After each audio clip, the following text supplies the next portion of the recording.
तो projectile motion में हमारे पास जो माइंड्स ऑन एक्टिविटी है वो ग्राफ से रिलेटेड है। आप सब लोगों ने एफएससी में प्रोजेक्टाइल मोशन के टॉपिक को पढ़ा हुआ है। अगर आप इम्प्रूवर हैं तब भी आपने प्रोजेक्टाइल मोशन के टॉपिक को पढ़ा हुआ है।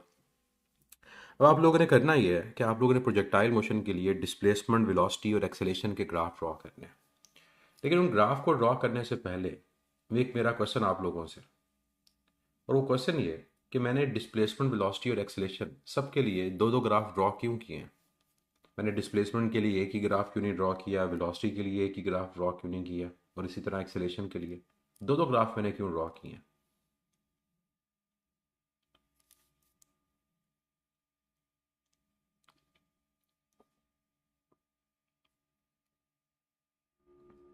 देखिए आंसर आप में से देना चाहे, क्या रीज़न है इसकी। रीज़न बड़ी सिंपल सी है कि प्रोजेक्टाइल मोशन के अंदर हमारे पास हॉरिजॉन्टल और वर्टिकल कंपोनेंट दोनों एक दूसरे के इंडिपेंडेंट होते हैं। दोनों कंपोनेंट एक दूसरे से इंडिपेंडेंट का मतलब ये है कि एक्स कंपोनेंट वाई पे डिपेंड नहीं करता, वाई कंपोनेंट एक्स पे डिपेंड नहीं करता। तो जब हम डिस्प्लेसमेंट की बात करेंगे तो हॉरिजॉन्टल डिस्प्लेसमेंट और वर्टिकल डिस्प्लेसमेंट उन दोनों का आपस में कोई ताल्लुक नहीं है। इसी तरह से वेलोसिटी और इसी तरह से एक्सेलेरेशन। तो जब भी हमारे पास प्रोजेक्टाइल मोशन में कोई ग्राफ पूछा जाएगा तो वो हॉरिजॉन्टल और वर्टिकल कंपोनेंट दोनों के लिए सेपरेट पूछा जाएगा। ये पॉइंट आपको क्लियर होना चाहिए कि हम ग्राफ दो दो क्यों ड्रॉ करते हैं। अब ग्राफ ड्रॉ करना है कि ग्राफ की शेप क्या होगी।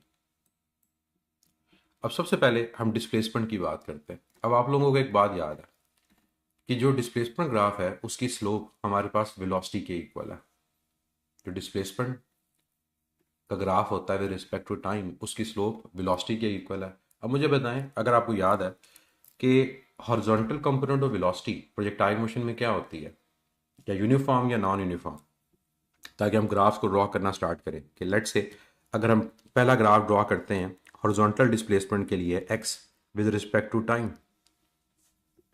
तो प्रोजेक्टाइल मोशन में जो हॉरिजॉन्टल वेलोसिटी होती है जिसको हम वी एक्स से रिप्रेजेंट करते हैं, क्या वो यूनिफॉर्म है, नॉन यूनिफॉर्म है? तो आंसर होता है यूनिफॉर्म। और यूनिफॉर्म अगर है तो इसका मतलब ये होगा कि हमारे पास जो ग्राफ होगा वो क्या होगा, वो स्ट्रेट लाइन होगा। ग्राफ क्या होगा, वो स्ट्रेट लाइन होगा। That means horizontal component of velocity जो है वो चेंज नहीं होती लाइक दिस। इसका मतलब ये हुआ कि हॉरिजॉन्टल डिस्प्लेसमेंट का जो ग्राफ होगा वो स्ट्रेट लाइन बनेगा। क्यों? क्योंकि हॉरिजॉन्टल वेलोसिटी चेंज नहीं हो रही। और अगर वेलोसिटी चेंज नहीं हो रही तो इसका मतलब ये हुआ कि हमारी जो हॉरिजॉन्टल एक्सेलेरेशन है जिसको हम ए एक्स से रिप्रेजेंट करेंगे वो किसके इक्वल आएगा, वो जीरो के इक्वल आएगा। तो ग्राफ एक्स एक्सिस के ऊपर होगा। और ये क्या रिप्रेजेंट करेगा, ये रिप्रेजेंट करेगा कि हॉरिजॉन्टल एक्सेलेरेशन की जो वैल्यू है वो जीरो है। ये छह ग्राफ आपको बहुत सारे क्वेश्चंस के आंसर देते हैं। तो पहली चीज़, हमें पता है कि जो हमारे पास हॉरिजॉन्टल कंपोनेंट ऑफ वेलोसिटी है वो कांस्टेंट है। और वेलोसिटी कांस्टेंट होने का मतलब ये होगा कि डिस्प्लेसमेंट का ग्राफ वो यूनिफॉर्म होगा, मतलब हमारे पास ओवरऑल उसकी स्लोप चेंज नहीं होगी। और फिर एक्सेलेरेशन की बात करें, अगर वेलोसिटी कांस्टेंट है तो एक्सेलेरेशन की वैल्यू हमारे पास जीरो के इक्वल आएगी। अब बात हम करते हैं वाई कंपोनेंट की। अब वाई कंपोनेंट का ग्राफ हमारे पास कैसा होगा, for displacement, for velocity, for time and for acceleration. अब वाई कंपोनेंट के बारे में आप लोग जानते हैं कि प्रोजेक्टाइल मोशन को जब थ्रो किया जाता है तो बॉडी वर्टिकली अपवर्ड मूव करती है और फिर वर्टिकली डाउनवर्ड मूव करती है। पहले वर्टिकली अपवर्ड और फिर वर्टिकली डाउनवर्ड। अब ये ग्राफ बिल्कुल उसी तरह से बनेगा जैसे आप एक बॉडी को वर्टिकली अपवर्ड थ्रो करें और बॉडी नीचे की तरफ आए। इसका मतलब ये हुआ कि जो डिस्प्लेसमेंट का ग्राफ होगा फॉर वाई कंपोनेंट वो पैराबोलिक शेप का होगा लाइक दिस। और ये क्या रिप्रेजेंट कर रहा है, ये रिप्रेजेंट कर रहा है कि बॉडी वर्टिकली हमारे पास अपवर्ड गई, मैक्सिमम हाइट को अटेन किया और बॉडी फिर दोबारा आ गई। अब इसका ग्राफ वेलोसिटी का क्या होगा, इसका ग्राफ वेलोसिटी का जो बनेगा वो बनेगा स्ट्रेट लाइन, लेकिन पहले बनेगा पॉजिटिव हाफ में, उसके बाद जीरो, और उसके बाद वो बनेगा वो नेगेटिव हाफ में बनेगा लाइक दिस। और रीजन इसकी क्या है कि जब बॉडी को अपवर्ड फेंकते हैं तो वेलोसिटी अपवर्ड है, वेलोसिटी पॉजिटिव है और वेलोसिटी डिक्रीज कर रही है। मैक्सिमम हाइट पे जाकर वेलोसिटी का वाई कंपोनेंट क्या हो जाएगा, जीरो। और बॉडी जब डाउनवर्ड आएगी वेलोसिटी नेगेटिव हो जाएगी क्योंकि डायरेक्शन चेंज हो गई, तो वेलोसिटी इंक्रीज करेगी। तो ग्राफ क्या बनेगा, स्ट्रेट लाइन। लेकिन बीच में एक पॉइंट आएगा जहां वेलोसिटी जीरो और उसके बाद वेलोसिटी की डायरेक्शन रिवर्स हो जाएगी। तो ये वेलोसिटी के वाई कंपोनेंट का ग्राफ बनेगा। And what about acceleration? Acceleration का ग्राफ क्या होगा? क्या एक्सेलेरेशन पॉजिटिव जी होगी या नेगेटिव जी होगी? क्या एक्सेलेरेशन हमारे पास पॉजिटिव जी है, नेगेटिव जी है? तो आप जानते हैं कि एक्सेलेरेशन का वाई कंपोनेंट जो होता है वो नेगेटिव होता है। तो एक्सेलेरेशन का जो ग्राफ होगा वो नेगेटिव में होगा। और ये चीज़ हमें स्लोप में भी पता चल रही है कि एक्सेलेरेशन हमारे पास ओवरऑल वो नेगेटिव है। तो ये बचे हमारे पास हैं ग्राफ प्रोजेक्टाइल मोशन में। और इससे रिलेटेड क्वेश्चन आए तो हम ये नहीं कह सकते कि ये क्वेश्चन हमारे बुक में कहीं पर एक्सप्लेन नहीं हुआ। ये तमाम कॉन्सेप्ट्स हम पढ़ते हैं अपने ग्राफ्स के अंदर, और उन्हीं कॉन्सेप्ट्स को अब आप लोगों ने ग्राफ की फॉर्म में रिप्रेजेंट करना है। तो आई होप अब आपको प्रोजेक्टाइल मोशन के इन 6 ग्राफ से प्रोजेक्टाइल मोशन की बहुत सारी चीज़ें जो हैं, जो क्वेश्चंस की फॉर्म में पूछी जाती हैं, वो आपकी रिवाइज हुई होंगी। क्लियर? तो what is projectile motion? Start करते हैं रिवाइज करना अपने टॉपिक को। प्रोजेक्टाइल मोशन के बारे में हम जानते हैं कि projectile motion is a two dimensional motion. Two dimensional motion का मतलब होता है जहां बॉडी हॉरिजॉन्टली और वर्टिकली दोनों मूव करे। फिर इसको अगर मैं यूं कहूं कि projectile motion basically motion in a plane है, तो क्या ये बात करेक्ट होगी? Projectile motion motion in two dimension के अलावा अगर मैं यहाँ पर ये लिख दूं कि projectile motion is motion in a plane, तो ये बात भी करेक्ट है।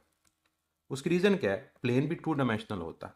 तो चाहे मोशन इन टू डायमेंशन लिखें या मोशन इन अ प्लेन लिखें, एक ही बात होगी। तो बाय डेफिनेशन अगर कहीं पर लिखा हो कि which of the following statement explain projectile motion, तो इसकी स्टेटमेंट जो होती है उसको मैं यहाँ पर लिखता हूँ ताकि आप उसको याद रखें। तो it is a two dimensional motion, a two dimensional motion या motion in a plane,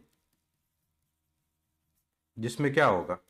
in which a body moves in both horizontal and vertical direction. तो अगर आप यहाँ पर देखें तो हमारी बॉडी जो है वो हॉरिजॉन्टली मूव कर रही है फॉरवर्ड, वर्टिकली मूव कर रही है अपवर्ड, और इन दोनों के कॉम्बिनेशन की वजह से हमारे पास एक प्रोजेक्टाइल मोशन का पाथ डेवलप होता है। तो a two dimensional motion in which acceleration of a body remains constant. और ये बात हम पहले भी कर चुके हैं कि प्रोजेक्टाइल मोशन में ओवरऑल हमारी जो एक्सेलेरेशन होती है वो कांस्टेंट रहती है। और यही रीज़न है जिसकी वजह से हम इक्वेशंस ऑफ मोशन को यूज़ करते हैं प्रोजेक्टाइल मोशन के अंदर। अब यहाँ पर एमसीक्यू कई दफ़ा आता है कि प्रोजेक्टाइल मोशन में ओवरऑल एक्सेलेरेशन किसके इक्वल है? तो प्रोजेक्टाइल मोशन में जो ओवरऑल एक्सेलेरेशन कांस्टेंट है वो एक्सेलेरेशन ड्यू टू ग्रेविटी है। तो ये मोशन अंडर ग्रेविटी की एग्जांपल है, एक्सेलेरेशन ड्यू टू ग्रेविटी।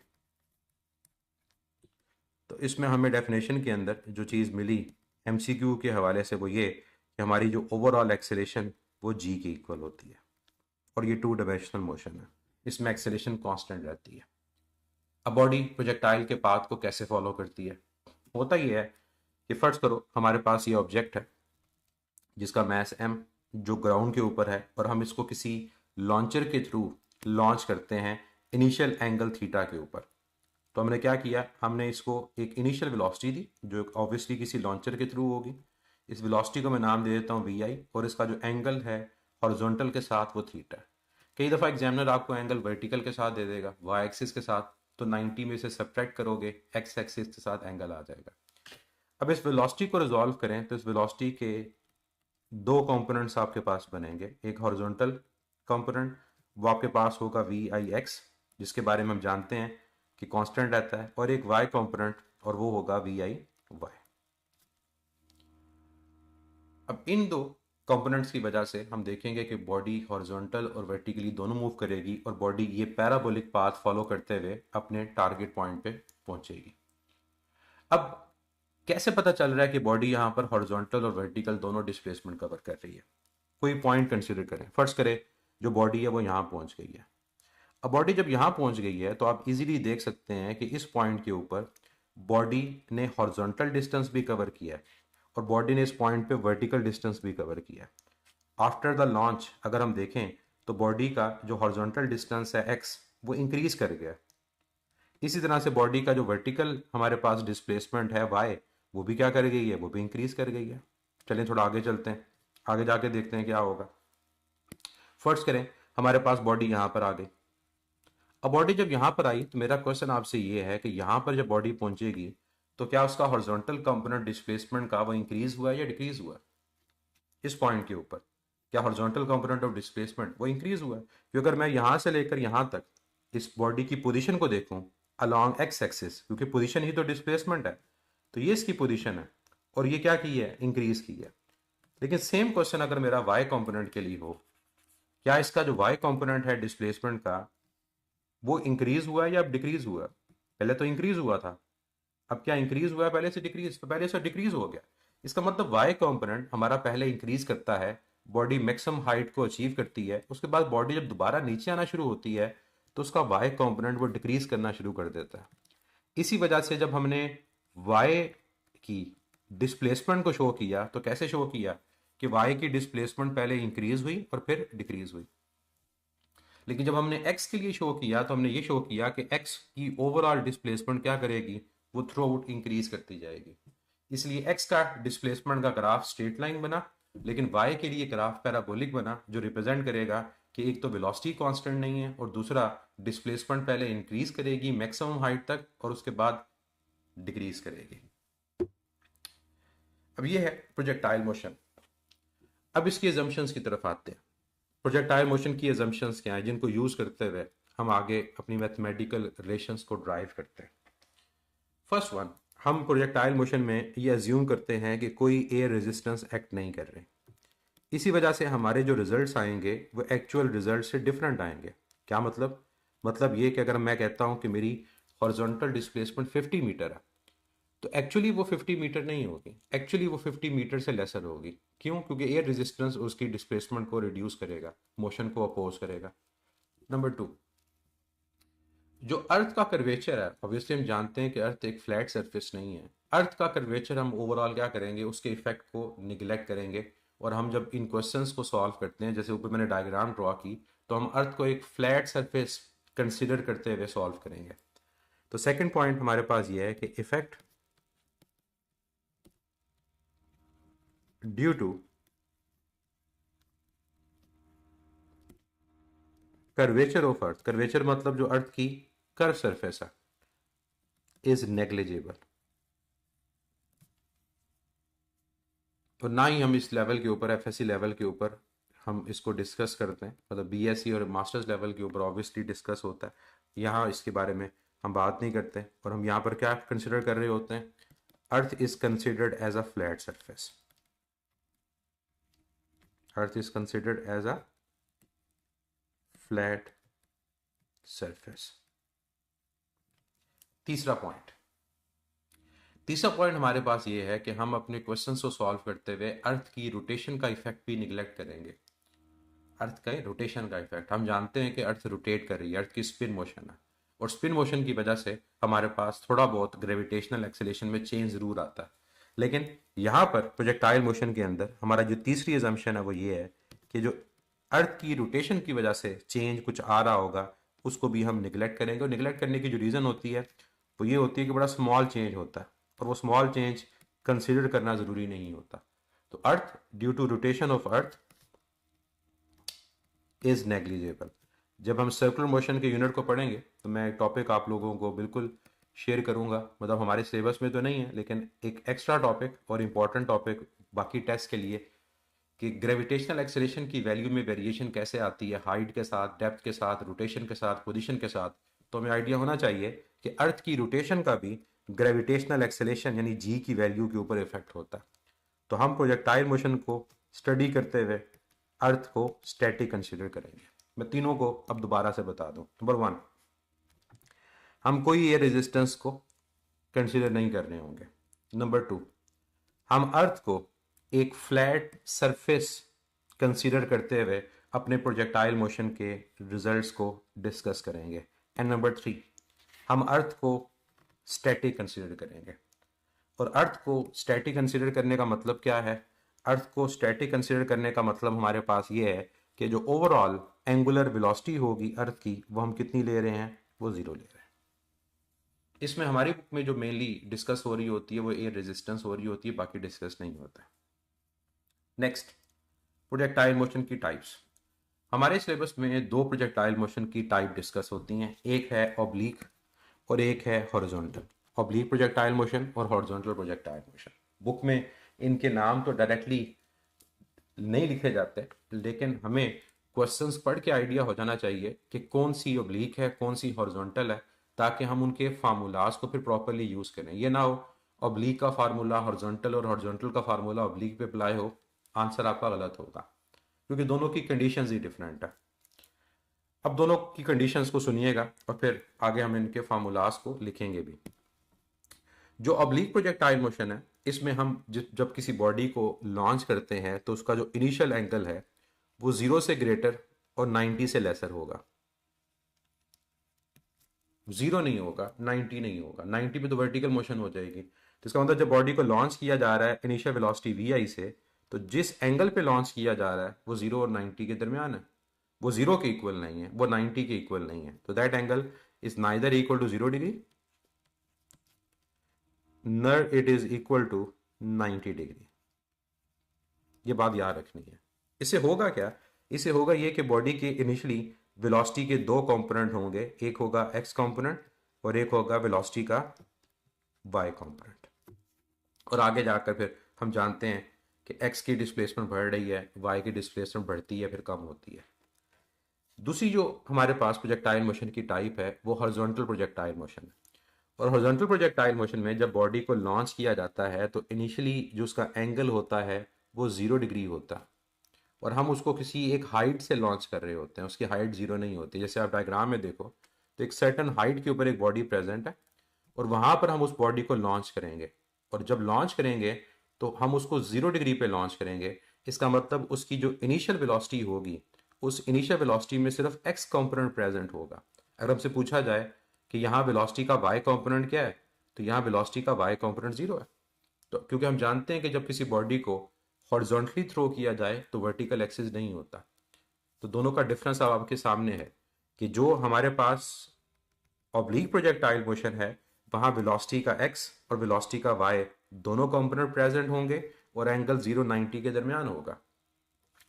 जबकि जो हॉरिजॉन्टल प्रोजेक्टाइल मोशन है वहां पर सिर्फ और सिर्फ वेलोसिटी का एक ही कंपोनेंट प्रेजेंट होगा, क्योंकि बॉडी को हॉरिजॉन्टली हमने लॉन्च किया और वहां पर एंगल 0 डिग्री है और किसी एक हाइट से लॉन्च किया होगा। ये दोनों में डिफरेंस है। और एक और चीज देखें कि जो ऑब्लिक प्रोजेक्टाइल मोशन है उसमें वेलोसिटी का एक्स कंपोनेंट पहले इंक्रीज करता है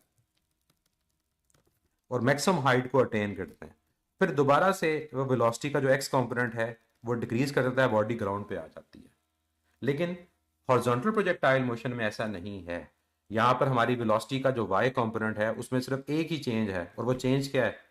यहां वेलोसिटी का Y component throughout decrease कर रहा है और बॉडी ग्राउंड पे आ रही है। एक्स कंपोनेंट दोनों में इंक्रीज करेगा, चाहे फर्स्ट केस हो चाहे सेकंड हो, एक्स कंपोनेंट इंक्रीज करेगा, लेकिन वाई कंपोनेंट दोनों में एक तरह से बिहेव नहीं कर रहा। अब आ जाते हैं इसके रिजल्ट्स की तरफ, और हर एक रिजल्ट एमसीक्यू के लिए इंपॉर्टेंट है। फर्स्ट वन, एयर रेजिस्टेंस की बात करते हैं। हमने प्रोजेक्टाइल मोशन में ये बात की कि प्रोजेक्टाइल मोशन में एयर रेजिस्टेंस को निगलेक्ट करते हैं। अब इसका इफेक्ट क्या होगा? तो अगर एयर रेजिस्टेंस को हम निगलेक्ट कर रहे हैं कि एयर रेजिस्टेंस की वैल्यू 0 के इक्वल, तो दैट मींस बॉडी पे कोई भी force along x axis apply नहीं हो रही। Force along x axis is equal to 0। अब जब फोर्स अप्लाई नहीं होती तो एक्सेलेरेशन की वैल्यू क्या होती है? वो भी 0 होती है। तो ये एक इंपॉर्टेंट क्वेश्चन कि horizontal component of projectile motion क्या होता है? एक्सेलेरेशन का 0। तभी तो बच्चे यहां पर हॉरिजॉन्टल कंपोनेंट ऑफ एक्सेलेरेशन का जो ग्राफ हमने ड्रॉ किया वो कैसा ग्राफ है? वो हॉरिजॉन्टल टू टाइम एक्सिस है, पैरेलल टू टाइम एक्सिस या ऑन टाइम एक्सिस, जो क्या रिप्रेजेंट कर रहा है? एक्सेलेरेशन की वैल्यू 0 के इक्वल है। और जब एक्सेलेरेशन की वैल्यू 0 के इक्वल होती है तो हमारी वेलोसिटी यूनिफॉर्म, और यूनिफॉर्म का मतलब है कांस्टेंट। तो इसका मतलब यह है कि प्रोजेक्टाइल मोशन में वेलोसिटी का एक्स कंपोनेंट वो चेंज नहीं होता। ये सारे क्वेश्चंस हैं, और ऊपर ग्राफ में भी नजर आ रहा है कि वेलोसिटी का एक्स कंपोनेंट एक तो नॉन जीरो है और दूसरा वो थ्रू आउट कॉन्स्टेंट है। अब थ्रू आउट कॉन्स्टेंट का मतलब, कई बच्चे इसमें कंफ्यूज होते हैं। थ्रू आउट कॉन्स्टेंट का मतलब ये है कि अगर हमने एक बॉडी को लॉन्च किया था इस पॉइंट पे और इस पॉइंट पे इनिशियली हमने देखा कि हमारे पास उसकी वेलोसिटी के दो कंपोनेंट प्रेजेंट हैं, एक उसका एक्स कंपोनेंट और एक उसका वाई कंपोनेंट। इसको हम नाम दिया वी आई एक्स का और वाई को नाम दिया वी आई वाई का। अब एक्स के यूनिफॉर्म होने का मतलब समझिएगा। इसका मतलब ये है कि बॉडी किसी भी पॉइंट पर हो, चाहे इस पॉइंट पर है, चाहे वो बॉडी मैक्सिमम हाइट के ऊपर है, चाहे यहां पर है, और चाहे वो बॉडी लैंड कर रही है, एक्स कंपोनेंट के यूनिफॉर्म रहने का मतलब है कि हर पॉइंट पे हमारा एक्स कंपोनेंट वो चेंज नहीं होगा। फॉर एग्जांपल मैं कहता हूं मुझे बताएं यहां पर वेलोसिटी का एक्स कंपोनेंट कितना है, यहां पर वेलोसिटी का एक्स कंपोनेंट कितना है, यहां वेलोसिटी का एक्स कंपोनेंट कितना है, और यहां वेलोसिटी का एक्स कंपोनेंट कितना है। तो सिंपली आप कहोगे हर पॉइंट के ऊपर अगर आपने वेलोसिटी का एक्स कंपोनेंट फाइंड करना है तो वो आपके इनिशियल एक्स कंपोनेंट के इक्वल है। मतलब ये भी वी आई एक्स के इक्वल है, ये भी वी आई एक्स के इक्वल है, ये भी वी आई एक्स के इक्वल है, और ये भी वी आई एक्स के इक्वल है। ये है मतलब कि एक्स कंपोनेंट चेंज नहीं होता। अब यहाँ पर एक और इम्पॉर्टेंट चीज़ जिसमें बच्चे गलती करते हैं कि मैंने एक पॉइंट यहाँ पर मेंशन किया, ये पॉइंट दिस वन, और ये पॉइंट है हमारा मैक्सिमम हाइट का, ये पॉइंट हमारा है मैक्सिमम हाइट का। अब मुझे जरा यहाँ बताएं कि मैक्सिमम हाइट के ऊपर वेलोसिटी का एक्स कंपोनेंट क्या जीरो है, नॉन जीरो? मैक्सिमम हाइट पे वेलोसिटी का एक्स कंपोनेंट जीरो है, नॉन जीरो? Non zero. और किसके इक्वल है? वो इनिशियल एक्स कंपोनेंट के इक्वल है। वो किसके इक्वल है? इनिशियल एक्स कंपोनेंट के। इसका मतलब मैक्सिमम हाइट पे प्रोजेक्टाइल मोशन में वेलोसिटी जीरो के इक्वल नहीं होती। मैक्सिमम हाइट में प्रोजेक्टाइल मोशन में वेलोसिटी जीरो के इक्वल नहीं होती, क्योंकि एक्स कंपोनेंट तो प्रेजेंट है, वो तो चेंज ही नहीं हो रहा। और जब एक कंपोनेंट थ्रू आउट प्रेजेंट है तो दैट मीन्स वेलोसिटी जीरो के इक्वल कभी नहीं होगी।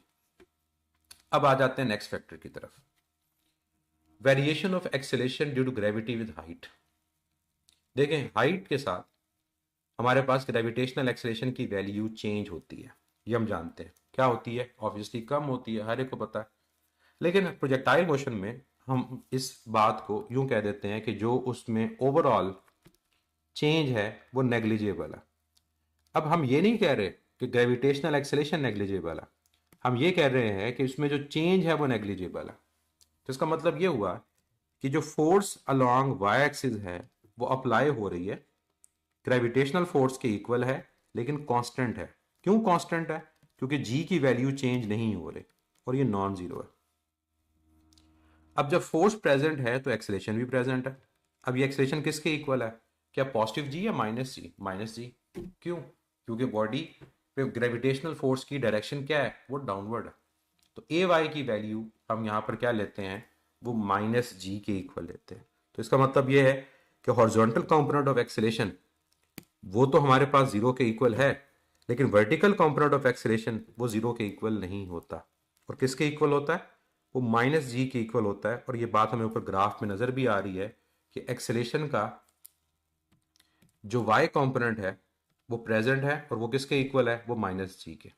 इसी वजह से वेलोसिटी का जो ग्राफ होगा वो नेगेटिव स्लोप को रिप्रेजेंट करेगा और स्ट्रेट लाइन होगा। नेगेटिव स्लोप होगा और स्ट्रेट लाइन, क्योंकि एक्सेलेरेशन कांस्टेंट है लेकिन नेगेटिव है।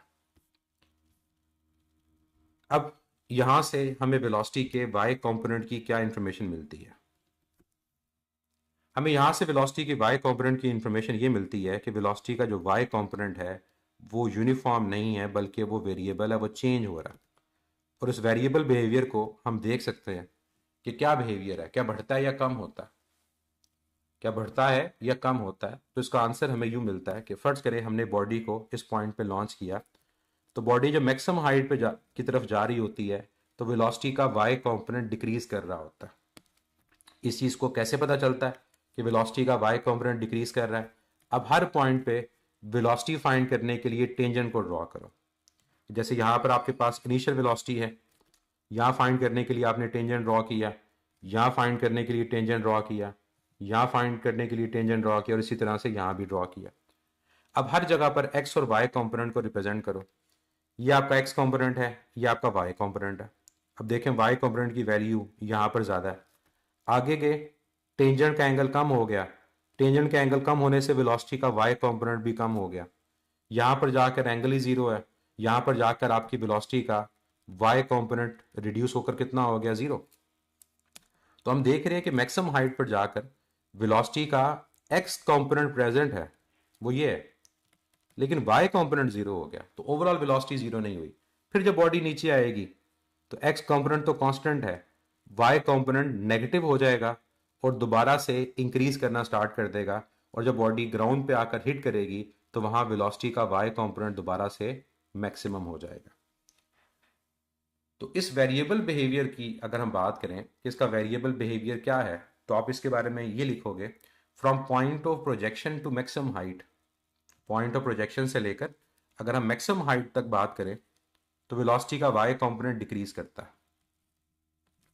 मैक्सिमम हाइट पे जाकर वेलोसिटी का y कंपोनेंट क्या हो जाता है, वो जीरो हो जाता है। और फिर मैक्सिमम हाइट से लेकर पॉइंट ऑफ लैंडिंग तक वेलोसिटी का y कंपोनेंट क्या करेगा, वो इंक्रीज करेगा। ये बिहेवियर आप लोगों ने याद रखना है। पॉइंट ऑफ प्रोजेक्शन से लेकर मैक्सिमम हाइट तक डिक्रीज करेगा और जीरो हो जाएगा, और मैक्सिमम हाइट से ग्राउंड तक दोबारा इंक्रीज करेगा। वेलोसिटी का y कंपोनेंट जीरो कैसे होता है, जब मैक्सिमम हाइट पे बॉडी पहुंचती है तो वहां पर आप टेंजेंट ड्रॉ करो। जब वहां पर टेंजेंट ड्रॉ करोगे तो वो टेंजेंट अलोंग एक्स एक्सिस है, और ये बात आप सब लोगों को पता है, जब कोई वेक्टर अलोंग एक्स एक्सिस होता है तो उसका y कंपोनेंट जीरो होता है। तो मैक्सिमम हाइट पे वेलोसिटी अलोंग एक्स है, तो वहां सिर्फ और सिर्फ एक्स कंपोनेंट प्रेजेंट होगा, जो y कंपोनेंट की वैल्यू आएगी वो जीरो आएगी। वेक्टर के दोनों कंपोनेंट तभी होते हैं जब एंगल प्रेजेंट हो, जब एंगल ही जीरो है तो फिर y कंपोनेंट कहां से आएगा।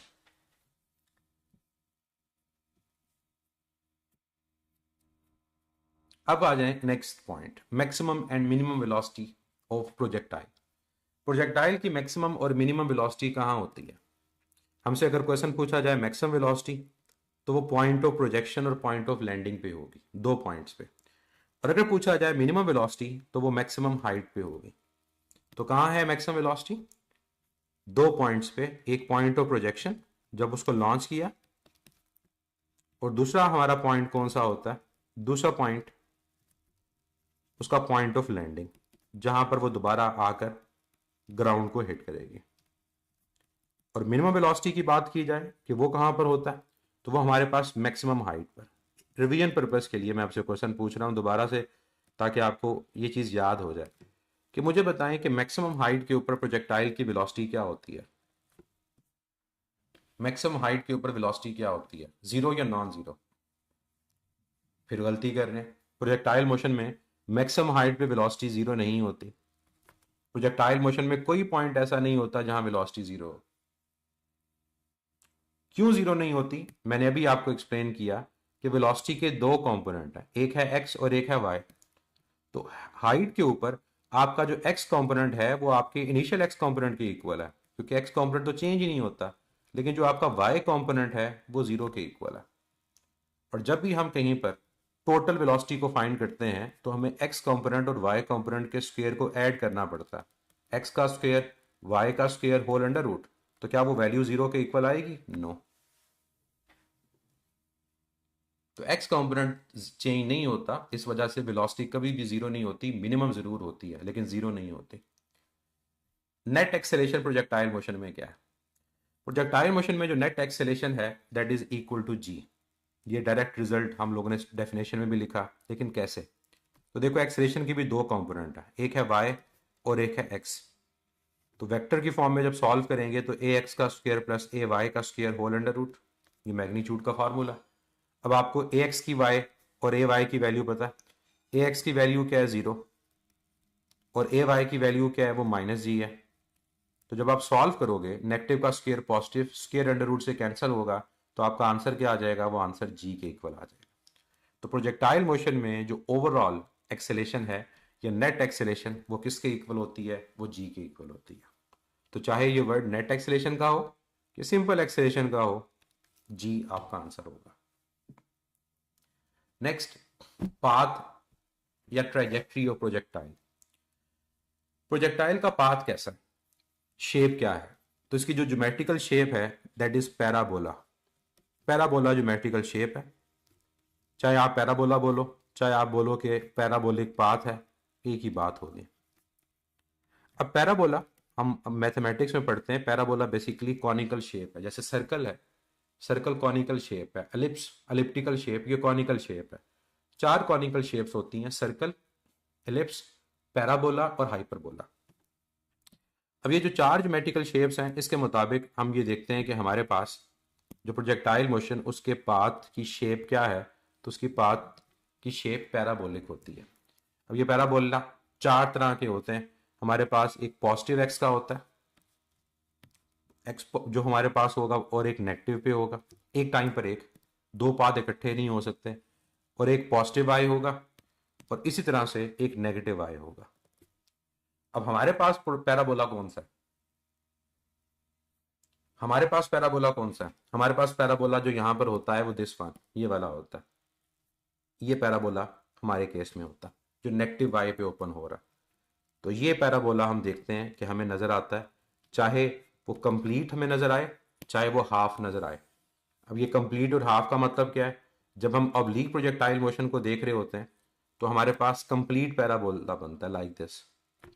लेकिन जब हम हॉरिजॉन्टल प्रोजेक्टाइल मोशन को पढ़ रहे होते हैं तो हॉरिजॉन्टल प्रोजेक्टाइल मोशन में यही पैराबोला हाफ होता है, लेकिन हम उसको हाफ पैराबोला नहीं बोलेंगे, हम बोलेंगे उसको पैराबोला है। तो जब भी कोई ग्राफ कर्व होता है, कोई पाथ कर्व होता है, तो हम कहते हैं ये पैराबोलिक कर्व है, ये पैराबोलिक पाथ है। डाउनवर्ड आते हुए एक्सेलेरेशन पॉजिटिव हम नहीं लेते बच्चे, वो मैथमेटिकली हम लेते हैं अपने फार्मूलाज के अंदर। ये मैंने एक्सप्लेन किया था एक्सेलेरेशन के अंदर भी, हम उस एक्सेलेरेशन को नेगेटिव ही लेते हैं क्योंकि एक्सेलेरेशन की डायरेक्शन डाउनवर्ड है। एक्सेलेरेशन की डायरेक्शन डाउनवर्ड अगर है तो डाउनवर्ड वेक्टर को नेगेटिव लिया जाता है, पॉजिटिव नहीं लिया जाता। तो वो जो हम लोग पढ़ते हैं मैट्रिक लेवल से कि ऊपर जाते हुए एक्सेलेरेशन नेगेटिव और नीचे आते हुए पॉजिटिव, वो एक्सेलेरेशन के टॉपिक को देखें दोबारा, मैंने वहां पर एक्सप्लेन किया था। उस पॉजिटिव और नेगेटिव का मतलब वेलोसिटी का बढ़ना और वेलोसिटी का कम होना होता है। ऊपर जाते हुए वेलोसिटी कम होती है, नेगेटिव कंसीडर करेंगे कि इतनी वेलोसिटी कम हो रही है, और नीचे आते हुए वेलोसिटी बढ़ती है, हम पॉजिटिव साइन ले रहे होते हैं। तो ये बच्चे बड़ी इंपॉर्टेंट अजम्पशंस और बाकी इंपॉर्टेंट रिजल्ट हैं प्रोजेक्टाइल मोशन के जो हमसे एमसीक्यू में पूछे जाते हैं। अब आ जाते हैं इनके फार्मूलाज की तरफ। लेकिन ग्रेविटेशनल फोर्स डाउनवर्ड होगी बच्चे, ग्रेविटेशनल फोर्स डाउनवर्ड होगी तो एक्सेलेरेशन भी तो डाउनवर्ड होगी ना। फोर्स और एक्सेलेरेशन की डायरेक्शन सेम होती है। आपके क्वेश्चन में ही आपका आंसर, ग्रेविटेशनल फोर्स और एक्सेलेरेशन दोनों डाउनवर्ड ही तो होंगी, और डाउनवर्ड वेक्टर को क्या लिया जाता है? नेगेटिव, तो एक्सेलेरेशन भी नेगेटिव। फोर्स हमेशा एक्सेलेरेशन की डायरेक्शन में, एक्सेलेरेशन हमेशा फोर्स की डायरेक्शन में। ऑब्लिक प्रोजेक्टाइल मोशन के ज़्यादातर हमारे बुक के अंदर कॉन्सेप्ट एक्सप्लेन हुए हैं, इसी से स्टार्ट करते हैं और फिर इन द एंड हॉरिजॉन्टल की तरफ चलेंगे।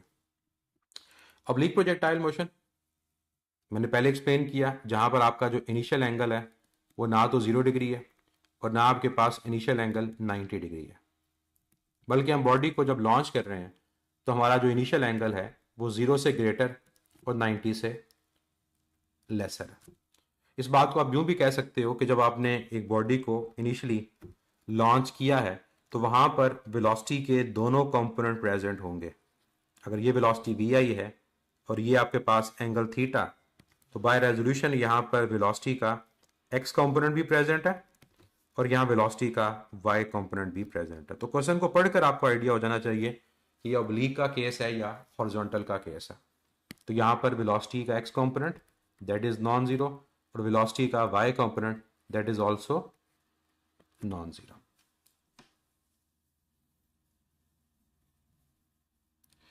अब आगे क्या होता है और कौन कौन से वेरिएबल्स हैं जो यहाँ पर इन्वॉल्व हो रहे हैं जिनको हम यहाँ कैलकुलेट करेंगे। अब उन वेरिएबल्स का सुनिएगा ताकि आप उनको वेरिएबल्स की इंफॉर्मेशन हो। सबसे पहला वेरिएबल जो हम कैलकुलेट यहाँ पर करेंगे, जिसके फार्मूलाज हमें पता होने चाहिए, वो है वेलोसिटी। कि फर्स्ट करो एग्जामिनर आपको कहता है वेलोसिटी फाइंड करो किसी भी पॉइंट पे, तो जैसे अगर मैं ये कह देता हूँ कि ये पॉइंट मेरे पास P है, मुझे यहाँ वेलोसिटी फाइंड करनी है, मैं क्या करूँगा, यहाँ पर टेंजेंट ड्रॉ करूँगा। अब ये जो वेलोसिटी है ये एक एंगल पर है, अगर ये एंगल पर है तो यहाँ भी वेलोसिटी के दो कंपोनेंट हैं, एक वेलोसिटी का component along x v F x और एक वेलोसिटी का component along y v F y. तो इसका मतलब किसी भी पॉइंट पे वेलोसिटी फाइंड करने के लिए आपको एक्स और वाई कंपोनेंट फाइंड करने पड़ेंगे, और फिर अगर उसका एंगल फाइंड करना है तो उसके लिए भी आपको एक्स और वाई कंपोनेंट चाहिए। दूसरी चीज डिस्प्लेसमेंट, इस पॉइंट पी पे डिस्प्लेसमेंट क्या है? तो प्रोजेक्टाइल मोशन के अंदर हॉरिजॉन्टल और वर्टिकल दोनों डिस्प्लेसमेंट होती हैं। तो इसका मतलब एग्जामिनर दूसरी चीज हमें जो कैलकुलेट करने को कह सकता है वो डिस्प्लेसमेंट है, और डिस्प्लेसमेंट अलॉन्ग एक्स वो सेपरेट है और डिस्प्लेसमेंट अलॉन्ग वाई वो सेपरेट है।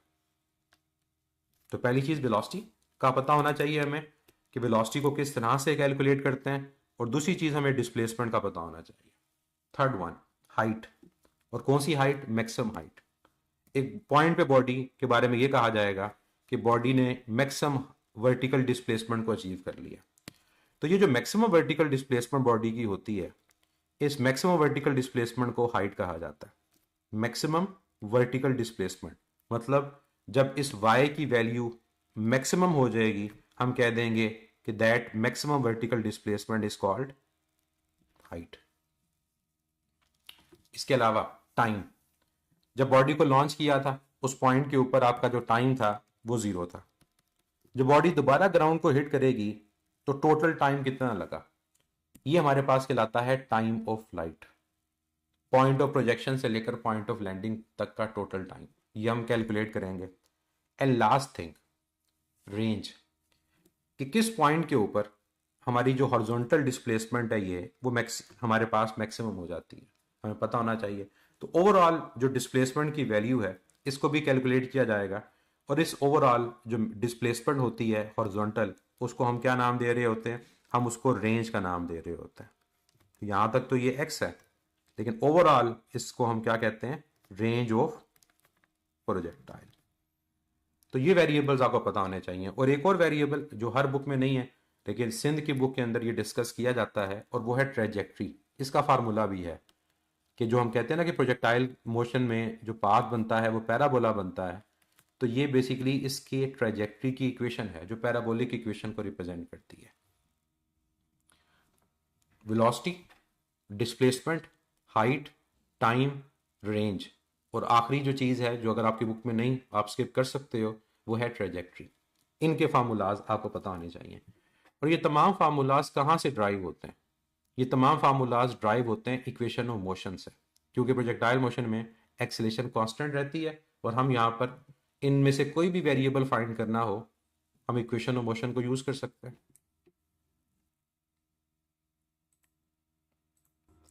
वन बाय वन हम फार्मूलाज की बात करेंगे, और सबसे पहले हम जिस फार्मूला को यहाँ पर डिस्कस करेंगे वो है वेलोसिटी ऑफ प्रोजेक्टाइल। आपको मैं यूं याद करवाता हूँ। वेलोसिटी फाइंड करने के लिए first equation of motion, height find करने के लिए second equation of motion, time find करने के लिए हाइट फाइंड करने के लिए थर्ड, टाइम फाइंड करने के लिए सेकंड, और रेंज फाइंड करने के लिए फोर्थ। मतलब हर एक वेरिएबल फाइंड करने के लिए एक स्पेसिफिक इक्वेशन ऑफ मोशन में इन्वॉल्व होना है। क्यों? उसकी भी रीजन। जैसे फर्स्ट वन, हमारा पॉइंट है कि हमने वेलोसिटी को फाइंड करना है at any instant. Any instant का मतलब यह है कि आपको टाइम गिवन होगा और उस पर्टिकुलर टाइम के ऊपर आपने वेलोसिटी फाइंड करनी है।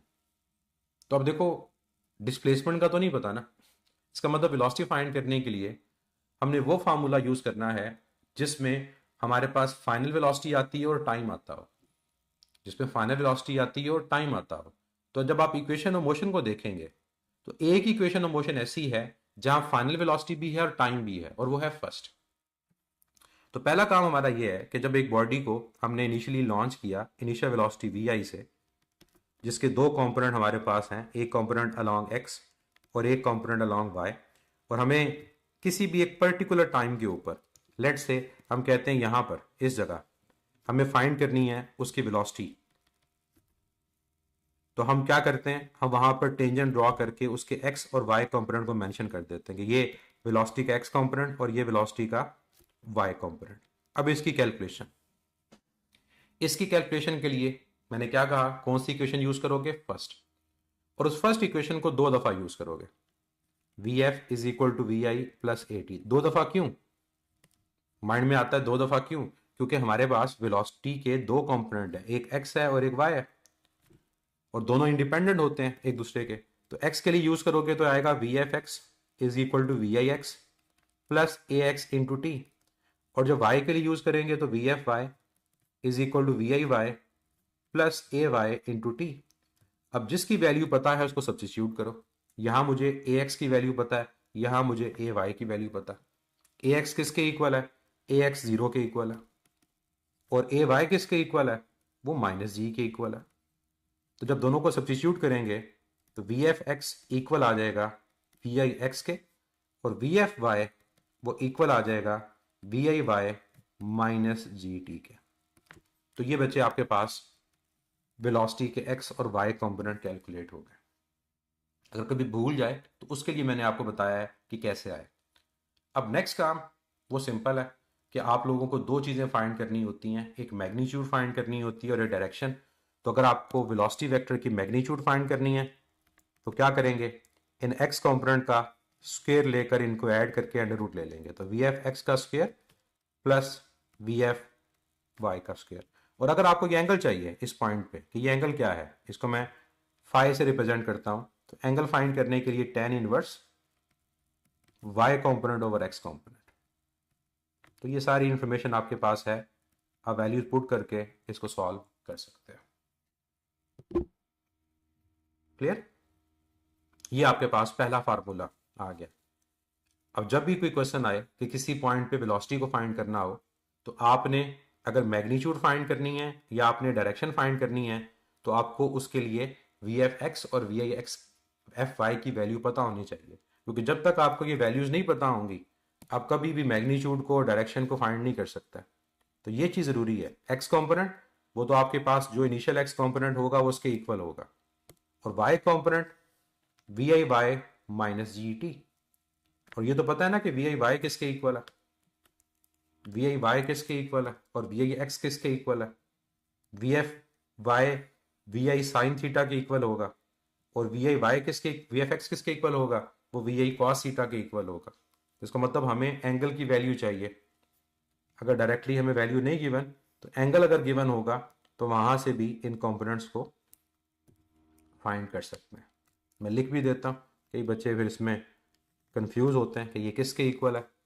जो आपके पास वी एफ एक्स है that is equal to we I cos of theta, और जो वी एफ वाई है वो आएगा V I sine theta minus G into T. Next, displacement of projectile. अब जिस पर्टिकुलर पॉइंट के ऊपर आप वेलोसिटी फाइंड कर रहे हो, एग्जामिनर आपको उस पॉइंट के ऊपर डिस्प्लेसमेंट फाइंड करने का भी कह सकता है कि बताएं इस पॉइंट के ऊपर उसकी हॉरिजॉन्टल डिस्प्लेसमेंट और वर्टिकल डिस्प्लेसमेंट क्या है। तो हॉरिजॉन्टल डिस्प्लेसमेंट और वर्टिकल डिस्प्लेसमेंट अगेन दोनों एक दूसरे के इंडिपेंडेंट है। अब आपको कौन सी इक्वेशन को यूज करना है, अगेन एक चीज है कि डाटा जो होगा उसके मुताबिक ही यूज करेंगे ना। तो आपको एग्जामिनर ने क्या दिया, टाइम, क्योंकि उस पर्टिकुलर टाइम के ऊपर आपने डिस्प्लेसमेंट फाइंड करनी है। तो टाइम आपके पास है, डिस्प्लेसमेंट आपने फाइंड करनी है। इसके अलावा आपके पास क्या है, इसके अलावा इंफॉर्मेशन आपको ये पता है कि वेलोसिटी इनिशियल कितनी है, क्योंकि जब इनिशियल वेलोसिटी से इसको लॉन्च किया तो वहां से आपको उसकी वेलोसिटी का एक्स और वेलोसिटी का वाई कंपोनेंट पता चल जाएंगे। तो कौन सी इक्वेशन यूज होगी डिस्प्लेसमेंट को फाइंड करने के लिए, सेकंड, क्योंकि फाइनल वेलोसिटी की कोई इंफॉर्मेशन नहीं है, आपको डिस्प्लेसमेंट फाइंड करनी है, टाइम आपके पास है, इनिशियल वेलोसिटी है। इसका मतलब सेकंड इक्वेशन ऑफ मोशन यहां पर यूज होगी, एंड अगेन दो दफा यूज होगी, क्योंकि एक दफा आप वाई कंपोनेंट को फाइंड करोगे और एक दफा आप उसको एक्स कंपोनेंट के लिए सॉल्व करोगे। तो मैं आपको बता दूं कि क्या रिजल्ट आएंगे। ये सेकंड इक्वेशन ऑफ मोशन को यूज किया, जब एक्स के लिए यूज करोगे तो X is equal to we I X T plus half A X into T square, और जब वाई के लिए करोगे तो V I Y T plus half A Y T square. अब यहां पर भी जो वाहिद इंफॉर्मेशन आपके पास है वो ए एक्स और ए वाई की है। ए एक्स जीरो के इक्वल है और ए वाई वो माइनस जी के इक्वल है। तो यहां से आपके पास फार्मूला आ जाएगा डिस्प्लेसमेंट का, आ जाएगा वी आई एक्स इंटू टी, बाकी सारा जीरो हो जाएगा, और वाई का आ जाएगा वी आई Y T minus half G T square. तो आज के बाद आपको प्रोजेक्टाइल मोशन में अगर किसी भी पॉइंट के ऊपर हॉरिजॉन्टल कंपोनेंट डिस्प्लेसमेंट का या वर्टिकल कंपोनेंट डिस्प्लेसमेंट का फाइंड करना है तो वो आप कर सकते हो।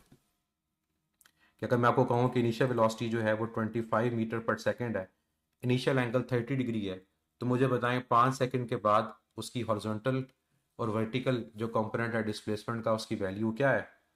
ये आपके पास फार्मूलाज हैं। एंड अगेन इस फार्मूला को अगर यूं लिखा जाए कि x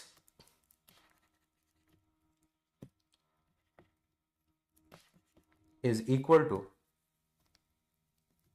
we I cos theta into T, तो ये भी करेक्ट है। और अगर इसको लिखा जाए वी आई sine theta into T minus half G T square. Next जो हर बुक में नहीं है, ट्रेजेक्ट्री और प्रोजेक्टाइल। बाकी बुक्स में इसके बारे में इंफॉर्मेशन सिर्फ इतनी ज़रूर है कि जो ट्रेजेक्ट्री है प्रोजेक्टाइल की वो पैराबोलिक है, लेकिन कैसे पैराबोलिक है इसको मैथमेटिकली प्रूव किया जाता है। और इसको मैथमेटिकली जब प्रूव किया जाता है तो फिर ये चीज़ जस्टिफाइड वही बच्चा कर सकता है जो इंजीनियरिंग का है, जो एफएससी में मैथ पढ़ रहा है। क्योंकि पैराबोलिक प्रूव करने के लिए हमें पता होना चाहिए कि जो इसकी ट्रेजेक्ट्री की इक्वेशन आएगी वो पैराबोलिक इक्वेशन आएगी। तो पैराबोलिक इक्वेशन एक स्पेसिफिक इक्वेशन है, हम जो देख कर आइडिया लगाते हैं कि ये इक्वेशन एक पैराबोला को रिप्रेजेंट करेगी। तो इसका मैं आपको बता दूं, जो डेरिवेशन हो के रिजल्ट आता है वो क्या आता है। इसका जो रिजल्ट हमारे पास आता है वो आता है y is equal to we I. अब ये बड़ी मुश्किल सी आपको लगेगी लेकिन मैं इसको शॉर्ट करके बताऊंगा। V I sine theta into X over V I cos theta. अब कई बच्चों को समझ आ गई होगी कि हो क्या रहा है। जो ऊपर आपने x कंपोनेंट और y कंपोनेंट फाइंड किया है, x कंपोनेंट में से टाइम की वैल्यू को फाइंड करके इस टाइम की जगह पर रिप्लेस कर दो और इस टाइम की जगह रिप्लेस कर दो, तो ये बन गई इक्वेशन माइनस हाफ जी, और t की जगह पर क्या आएगा x over V I cos of theta whole square. Clear.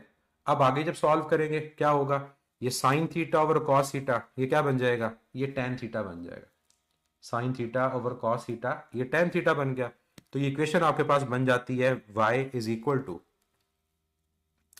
We I से कैंसिल हो जाएगा तो बन जाएगा x इंटू टेन थीटा, ये आ गया माइनस हाफ, उधर कोई कैंसिल नहीं होगा सेकेंड टर्म में g, और ऊपर भी स्क्वायर नीचे भी स्क्वायर, उसको अप्लाई कर दें तो X square over V I square cos square theta. ये है प्रोजेक्टाइल मोशन के अंदर ट्रेजेक्ट्री की इक्वेशन। अब इस ट्रेजेक्ट्री की इक्वेशन के अंदर मोस्टली चीजें तो कांस्टेंट हैं। जैसे अगर मैं कहूं कि मेरे पास यहां पर जो टेन थीटा की वैल्यू है ये तो कांस्टेंट है क्योंकि एंगल तो फिक्स है, वो तो इनिशियल एंगल है। इसी तरह से वी आई की वैल्यू फिक्स है, इसी तरह से थीटा की वैल्यू भी क्या है, फिक्स है, और जी तो वैसे ही कांस्टेंट है। तो वाहिद वेरिएबल यहां पर जो चेंज हो रहा है वो एक्स है और वाई एक्स के मुताबिक चेंज होगा। अब इस इक्वेशन के अंदर जिन चीजों को मैंने हाईलाइट किया, इन इक्वेशंस को कांस्टेंट के साथ रिप्रेजेंट कर दिया जाता है और फाइनल इक्वेशन यूं लिखी जाती है कि ये इक्वेशन चेंज होकर क्या बन जाएगी, y is equal to X into A minus half B into X square. अब ये जो इक्वेशन है ये मैथमेटिक्स के स्टूडेंट देखकर बता देते हैं कि ये पैराबोला की इक्वेशन है। अगर आप लोगों ने वो लेक्चर देखा है जो मैंने एलएमएस पे अपलोड किया कि how to draw a graph from the equation, कि अगर आपको इक्वेशन गिवन हो तो आप उसकी ग्राफ को कैसे ड्रॉ कर सकते हैं, तो आप यहां पर x की वैल्यू पुट करें, y का आंसर आएगा, तो जो ग्राफ बनेगा वो पैराबोला का ग्राफ बनेगा। और उस वीडियो के अंदर मैंने आप लोगों को डेस्मॉस के बारे में भी एक्सप्लेन किया कि आप डेस्मॉस को यूज़ करते भी ग्राफ प्लॉट कर सकते हैं। तो वहां से भी आप इक्वेशन को लिखेंगे ना तो आपको जो ग्राफ की शेप मिलेगी वो क्या मिलेगी, पैराबोला की मिलेगी। तो अगर आप यहाँ पर ये सोच रहे हैं कि ए और बी की वैल्यू क्या है, तो बेसिकली लेफ्ट साइड पे मैंने जो चीज़ें हाईलाइट की हैं उनको ए और बी रिप्रेजेंट कर रहा है। ए रिप्रेजेंट कर रहा है टेन थीटा दिस वन, और ये G over V I square cos के थीटा ये बी को रिप्रेजेंट कर रहा है क्योंकि ये दोनों वैल्यूज कांस्टेंट है। Only variable which is changing is X. तो जब एक्स की वैल्यू चेंज होगी वाई की वैल्यू चेंज होगी और ओवरऑल जो शेप बनेगी वो पैराबोला बनेगी। तो कई बच्चों को लगता है कि शायद पता नहीं कहां से ये इक्वेशन आ गई, तो ये इक्वेशन आपकी ऊपर डिस्प्लेसमेंट से आई है कि एक्स की इक्वेशन में से टाइम को निकाला, वाई की इक्वेशन में सब्स्टिट्यूट किया, तो ये आपके पास ट्रेजेक्ट्री की इक्वेशन ड्राइव हो जाती है। तो इसके ये लास्ट दो फार्मूलाज है ये आपको पता होने चाहिए। अब आ जाते हैं मैक्सिमम हाइट की तरफ।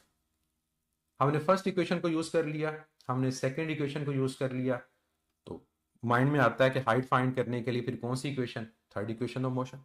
मैक्सिमम हाइट क्या होती है, जब हम एक ऑब्जेक्ट को लॉन्च करते हैं initial velocity V I angle theta से, तो वो वर्टिकली मूव कर रही है, हॉरिजॉन्टली मूव कर रही है, तो जिस पॉइंट के ऊपर जाकर उसकी वाई की वैल्यू मैक्सिमम हो जाती है, वर्टिकल डिस्प्लेसमेंट मैक्सिमम हो जाता है, इसको हम हाइट का नाम देते हैं। जिस पॉइंट पे जाकर उसकी वर्टिकल डिस्प्लेसमेंट क्या हो जाती है, maximum, that is called height या maximum height. So maximum vertical displacement, ये इसकी डेफिनेशन होती है in projectile motion is called maximum height. Maximum vertical displacement in projectile motion is called maximum height. Formula कहां से आएगा, थर्ड इक्वेशन ऑफ मोशन से, जो है 2as is equal to V F square minus V I square. और यहां पर इस इक्वेशन को दो दफा यूज करने की जरूरत नहीं है। क्यों? क्योंकि हमने find D along Y axis की करना है, तो इस इक्वेशन को सिर्फ यूज करोगे वाई एक्सिस के लिए। तो यह आएगा 2ay h is equal to V F Y square minus V I Y square. अब आप लोगों ने मुझे बताना है ए वाई किसके इक्वल है, ए वाई किसके इक्वल है, पॉजिटिव जी नेगेटिव जी, नेगेटिव जी। और दूसरा मुझे बताएं कि वी एफ वाई किसके इक्वल है, जब बॉडी मैक्सिमम हाइट पे पहुंचती है इस जगह, तो इस जगह वी एफ वाई की वैल्यू क्या होती है मैक्सिमम हाइट के ऊपर, मैक्सिमम हाइट के ऊपर वी एफ वाई की वैल्यू क्या होती है, जीरो, क्योंकि वहां पर जाकर वेलोसिटी का वाई कंपोनेंट रिड्यूस होकर जीरो हो जाता है। तो इन दोनों चीजों को यहां पर सब्स्टिट्यूट करें, तो आपके पास जो रिजल्ट आएगा वो क्या आएगा, -2gh is equal to V F Y zero हो गया माइनस वी आई वाई का स्क्वायर। ये नेगेटिव इस नेगेटिव से कैंसिल हो जाएगा और हाइट का फार्मूला ड्राइव हो गया। तो सबसे जो सिंपलेस्ट फार्मूला हाइट का यहां पर ड्राइव होता है वो ये होता है, height is equal to we I Y का स्क्वायर ओवर 2g। तो कई बच्चे इन क्वेश्चन से परेशान होते हैं, एग्जामिनर आपको सिर्फ ये बताए कि वेलोसिटी का इनिशियल वाई कंपोनेंट क्या है, वेलोसिटी का इनिशियल वाई कंपोनेंट क्या है, दिस वन, तो हम हाइट की वैल्यू को कैलकुलेट कर सकते हैं क्योंकि जी तो कांस्टेंट है। तो आपने वी आई वाई की वैल्यू को पुट करना है, उसका स्क्वायर लेना है, 2g से डिवाइड करना है, हाइट का आंसर आ जाएगा। इसी फार्मूला में जब आप वी आई वाई की वैल्यू पुट करते हो जो किसके इक्वल है, वी आई साइन थीटा के, तो ये फार्मूला फिर यूं लिख दिया जाता है, height is equal to we I का square sine square theta divide by 2g। तो ये फार्मूला आपको याद रखना है कि हाइट फाइंड करने का फार्मूला क्या होगा। डिपेंडेंस की बात करें कि हाइट किस पे डिपेंड कर रही है, तो दो वेरिएबल्स पे हाइट डिपेंड कर रही है, एक आपकी इनिशियल वेलोसिटी के ऊपर और एक आपकी साइन थीटा की वैल्यू के ऊपर। इन दो के मुताबिक हाइट की वैल्यू चेंज होगी। तो अगर आपसे मैं यहाँ पर एक क्वेश्चन पूछूं, बड़ा सिंपल सा क्वेश्चन है, मैं चार एंगल यहाँ पर आपको देता हूँ, आपने मुझे बताना है कि इनमें से किस एंगल के ऊपर हाइट की वैल्यू मैक्सिमम आएगी, इन एंगल्स में से किस एंगल के ऊपर हाइट की वैल्यू मैक्सिमम आएगी, 15, 30, 45 या 60, किस पे हाइट मैक्सिमम है और किस पे मिनिमम है, किस एंगल पे हाइट मैक्सिमम और किस एंगल पे हाइट मिनिमम। अपवर्ड और डाउनवर्ड दोनों के अंदर -g होगा, बिल्कुल, ये एक्सेलेरेशन के अंदर भी एक्सप्लेन किया था, क्योंकि जब बॉडी को अपवर्ड थ्रो किया जाता है इनिशियली, तो इनिशियल के मुताबिक हम उस एंगल वैल्यू को देख रहे होते हैं। हाँ, अगर बॉडी को डायरेक्टली ऊपर से फेंका है और आपने वेलोसिटी को पॉजिटिव ले लिया नीचे जाते हुए, तो फिर आप एक्सेलेरेशन को पॉजिटिव ही लोगे। इस केस में बच्चे हमने देखा कि वेलोसिटी का, हाइट का जो डिपेंडेंस है वो साइन थीटा के ऊपर है और डायरेक्ट है। तो 60 डिग्री के ऊपर आपके पास वैल्यू मैक्सिमम आएगी और 15 के ऊपर मिनिमम आएगी। तो इसका मतलब जितना एंगल 90 को अप्रोच करेगा उतनी हाइट ज्यादा होगी, और जितना एंगल 0 के करीब होगा उतनी हाइट मिनिमम होगी। तो अगर आपको एंगल ऐसे गिवन हो और पूछा जाए कहाँ हाइट मैक्सिमम है और कहाँ हाइट मिनिमम है, तो आपको पता होना चाहिए कि साइन थीटा पे डिपेंडेंस है। अब आ जाते हैं टाइम ऑफ लाइट पे। टाइम ऑफ लाइट का मतलब मैंने क्या बताया था आपको कि what is time of flight? Point of projection से लेकर पॉइंट ऑफ लैंडिंग तक जो टोटल टाइम है, कि यहाँ पर टाइम अगर आपका जीरो है तो ये जो टाइम होगा, ये टोटल टाइम, ये टाइम ऑफ फ्लाइट कहलाएगा। अब टाइम को फाइंड करने के लिए कौन सी इक्वेशन को यूज किया जाता है? इसको फाइंड करने के लिए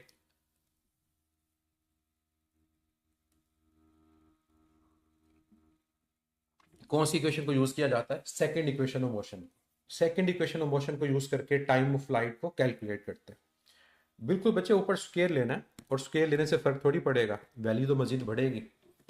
अगर फर्स्ट करो आप साइन 30 की वैल्यू लेते हो, साइन 30 1/2 है, स्केयर लोगे 1/, आपके पास क्या हो जाएगा? उसकी वैल्यू ने फर्दर आपके पास इंक्रीज हो जाना है ना। जो भी आपके पास आंसर आएगा वैल्यू ने डिक्रीज तो नहीं होना, जो भी आपके पास वैल्यू आएगी वो फर्दर बढ़ेगी, कम नहीं होगी। तो स्केयर लेने से फर्क नहीं पड़ेगा। इससे ना सोचें कि स्केयर लेने से कि वैल्यू को फर्क पड़ रहा। तो जितना एंगल ज्यादा होगा उतनी हमारी हाइट की वैल्यू ज्यादा होगी। ये प्रैक्टिकली है, आप एंगल को बढ़ाते रहो, हाइट की वैल्यू बढ़ती रहेगी, एंगल को कम करते रहो, हाइट की वैल्यू कम होती जाएगी। अब टाइम ऑफ फ्लाइट को फाइंड करने के लिए हम यूज करते हैं सेकंड इक्वेशन ऑफ मोशन को। और सेकंड इक्वेशन ऑफ मोशन आपको आइडिया है, S is equal to we I T plus half A T square. अब यहां पर दोनों ऑप्शन प्रेजेंट है, एक्स के लॉन्ग यूज कर लें, वाई के लॉन्ग यूज कर लें, क्योंकि टाइम तो एक ही है, चाहे हम अलॉन्ग एक्स यूज करें या अलॉन्ग वाई यूज करें, लेकिन हम प्रेफर करते हैं इसको अलॉन्ग वाई। और रीजन मैं आपको बताऊंगा कि क्यों। अलॉन्ग वाई इसको प्रेफर इस वजह से किया जाता है क्योंकि जब बॉडी ग्राउंड को हिट करेगी तो उसकी हाइट की वैल्यू ने जीरो हो जाना है। जब बॉडी ग्राउंड को हिट करेगी इस पॉइंट पे जहां टोटल टाइम फाइंड करना है, तो वहां हाइट की वैल्यू जीरो। लेकिन अगर आप इसको अलॉन्ग एक्स यूज करोगे तो आपके पास एक्स की जो डिस्प्लेसमेंट है ये तो जीरो के इक्वल नहीं है, तो इसको तो हमने अभी फाइंड ही नहीं किया। हॉरिजॉन्टल डिस्प्लेसमेंट को तो अभी हमने फाइंड ही नहीं किया। तो हम जब इसको यूज करेंगे वाई के लिए, तो जब आप ये कंडीशन अप्लाई करेंगे कि टोटल टाइम आपका टी के इक्वल है, तो उस टोटल टाइम टी के ऊपर आपकी हाइट की वैल्यू क्या है? वो जीरो के इक्वल है। और ओवरऑल आप लोग जानते हैं कि एक्सेलेरेशन जो है अलॉन्ग वाई वो माइनस जी के इक्वल। तो ये इक्वेशन चेंज होकर क्या बन जाएगी? ये बन जाएगी zero is equal to we I Y total time minus half G T square. आगे स्टेप मैं नहीं लिख रहा, मैं डायरेक्ट लिखूंगा। ये नेगेटिव वाली टर्म आपकी लेफ्ट पर जाकर पॉजिटिव हो जाएगी, ये एक स्क्वायर इस टी के साथ कैंसिल हो जाएगा।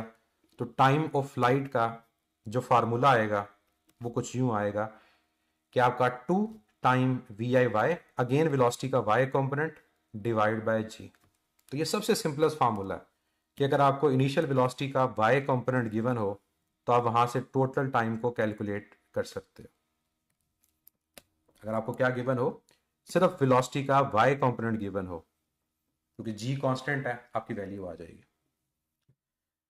अब दो तरह से ये फार्मूलास को लिखा जाता है। जब मैं इसको लिखूं तो एक दफा मैं इसको लिखूंगा कि टोटल टाइम वो किसके इक्वल है? वो आपके पास 2vi sine theta divide by G के इक्वल है। और एक फार्मूला में मैं 2 को नहीं लिख रहा, एक में मैंने 2 को लिखा और एक में मैंने 2 को नहीं लिखा। इन दोनों में डिफरेंस क्या है? जिसमें मैं 2 को लिख रहा हूं ये टोटल टाइम है, और जिसमें मैं 2 को नहीं लिख रहा ये आपका हाफ टाइम है, क्योंकि मैंने 2 से उसको डिवाइड कर दिया। तो टाइम फाइंड करने के दो तरह के क्वेश्चंस होते हैं।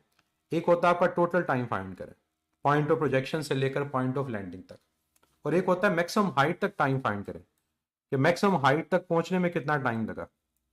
तो मैक्सिमम हाइट तक पहुंचने में, इस पॉइंट तक पहुंचने में कितना टाइम लगा है? वो आपका टोटल टाइम का हाफ है। तो यहां से लेकर यहां तक जो टाइम होगा वो t/2 होगा, और इधर से लेकर इधर तक ये भी टाइम कितना होगा? ये t/2 होगा। तो दोनों फार्मूलाज का आइडिया मैंने आपको बता दिया कि क्या है, कि पहला फार्मूला अप्लाई तब होगा जब आपने टोटल टाइम ऑफ फ्लाइट को लेना है, और दूसरा फार्मूला आपके पास कब यूज होगा? ये तब यूज होगा जब आपको कहा जाए कि what is the time to reach maximum height. और कई दफा ये बात यूं भी लिखी जाती है कि हाफ रेंज तक, एक ही चीज है, हाफ रेंज तक फाइंड करो या मैक्सिमम हाइट तक फाइंड करो, ये की बात होगी। एक बच्चे का यहां पर क्वेश्चन है कि हाइट को जीरो क्यों लिया? बच्चे, जब टोटल टाइम होगा बॉडी जमीन पे आ जाएगी, तो बॉडी जब ग्राउंड पे आ जाएगी तो हाइट कितनी होती है? जीरो। एक बॉडी को आपने फेंका और एक बॉडी वापस जाके ग्राउंड को हिट हुई, जब ग्राउंड को हिट होगी तो वहां पर आपकी हाइट कितनी है, जीरो। तो इस वजह से मैंने अपने डेरिवेशन के अंदर वैल्यू को क्या लिया है, वो जीरो के इक्वल लिया। नेक्स्ट एक बड़ा important point, what is the relation between height and time. Height और टाइम का आपस में क्या रिलेशन है, ऑब्वियसली डायरेक्ट है। एक बॉडी जितना ऊपर जाएगी उतना टाइम पे तो ज्यादा लगेगा। एक बच्चा बॉल को थ्रो करता है और बहुत ज्यादा हाइट वो अटेन करती है, तो आप ऑब्वियसली कहोगे कि वो ज्यादा देर के बाद नीचे आएगी। और एक बच्चा उसको थ्रो करता है, वो ज्यादा हाइट अटेन नहीं करता, बॉडी जल्दी ग्राउंड पे आ जाएगी। तो डायरेक्ट यहाँ पर एक रिलेशन मैं आपको बता देता हूँ और मेथड बता दूंगा कि कैसे ये ड्राइव होता है, अगर आपका दिल है इसको ड्राइव करने का। ये फार्मूला है H is equal to T square G divide by 8। कि कभी भी आपके पास प्रोजेक्टाइल मोशन में, मैं रिपीट कर रहा हूं, प्रोजेक्टाइल मोशन में, और कौन सी प्रोजेक्टाइल मोशन, ऑब्लिक में, एक क्वेश्चन आए जहां टाइम गिवन हो और हाइट फाइंड करनी हो, या हाइट गिवन हो और टाइम फाइंड करना हो, आप डायरेक्ट इस फार्मूला को यूज कर सकते हो।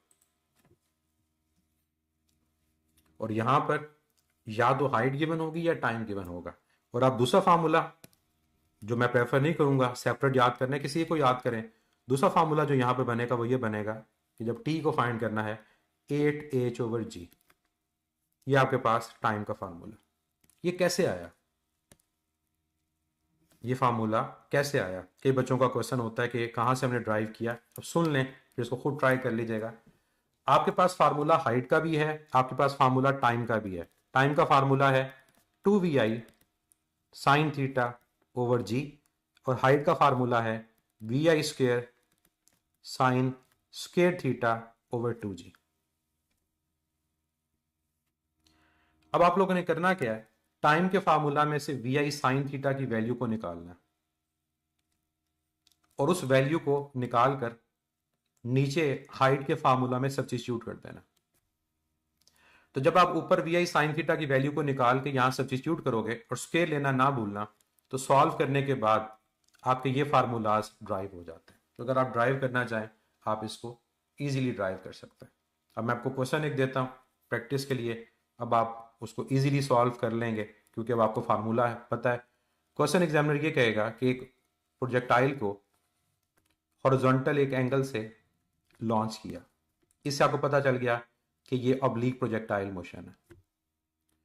अगर उसका टोटल टाइम ऑफ लाइट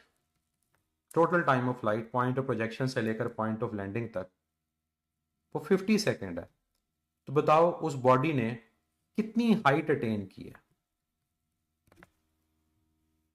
और ये कौन सी हाइट में पूछ रहा हूं, मैक्सिमम हाइट।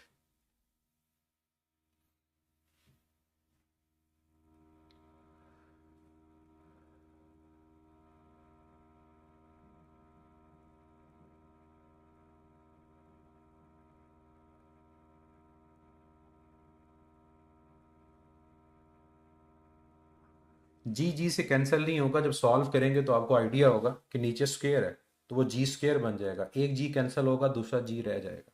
तो इसलिए डेराइव करें वो ज़्यादा बेहतर है, ना कि डायरेक्ट रिजल्ट की तरफ चले जाए। For downward velocity increase and less time, जी बच्चे क्या आंसर आएगा यहाँ पर। अब आपके पास फार्मूला है, आप इसको सॉल्व कर सकते हैं।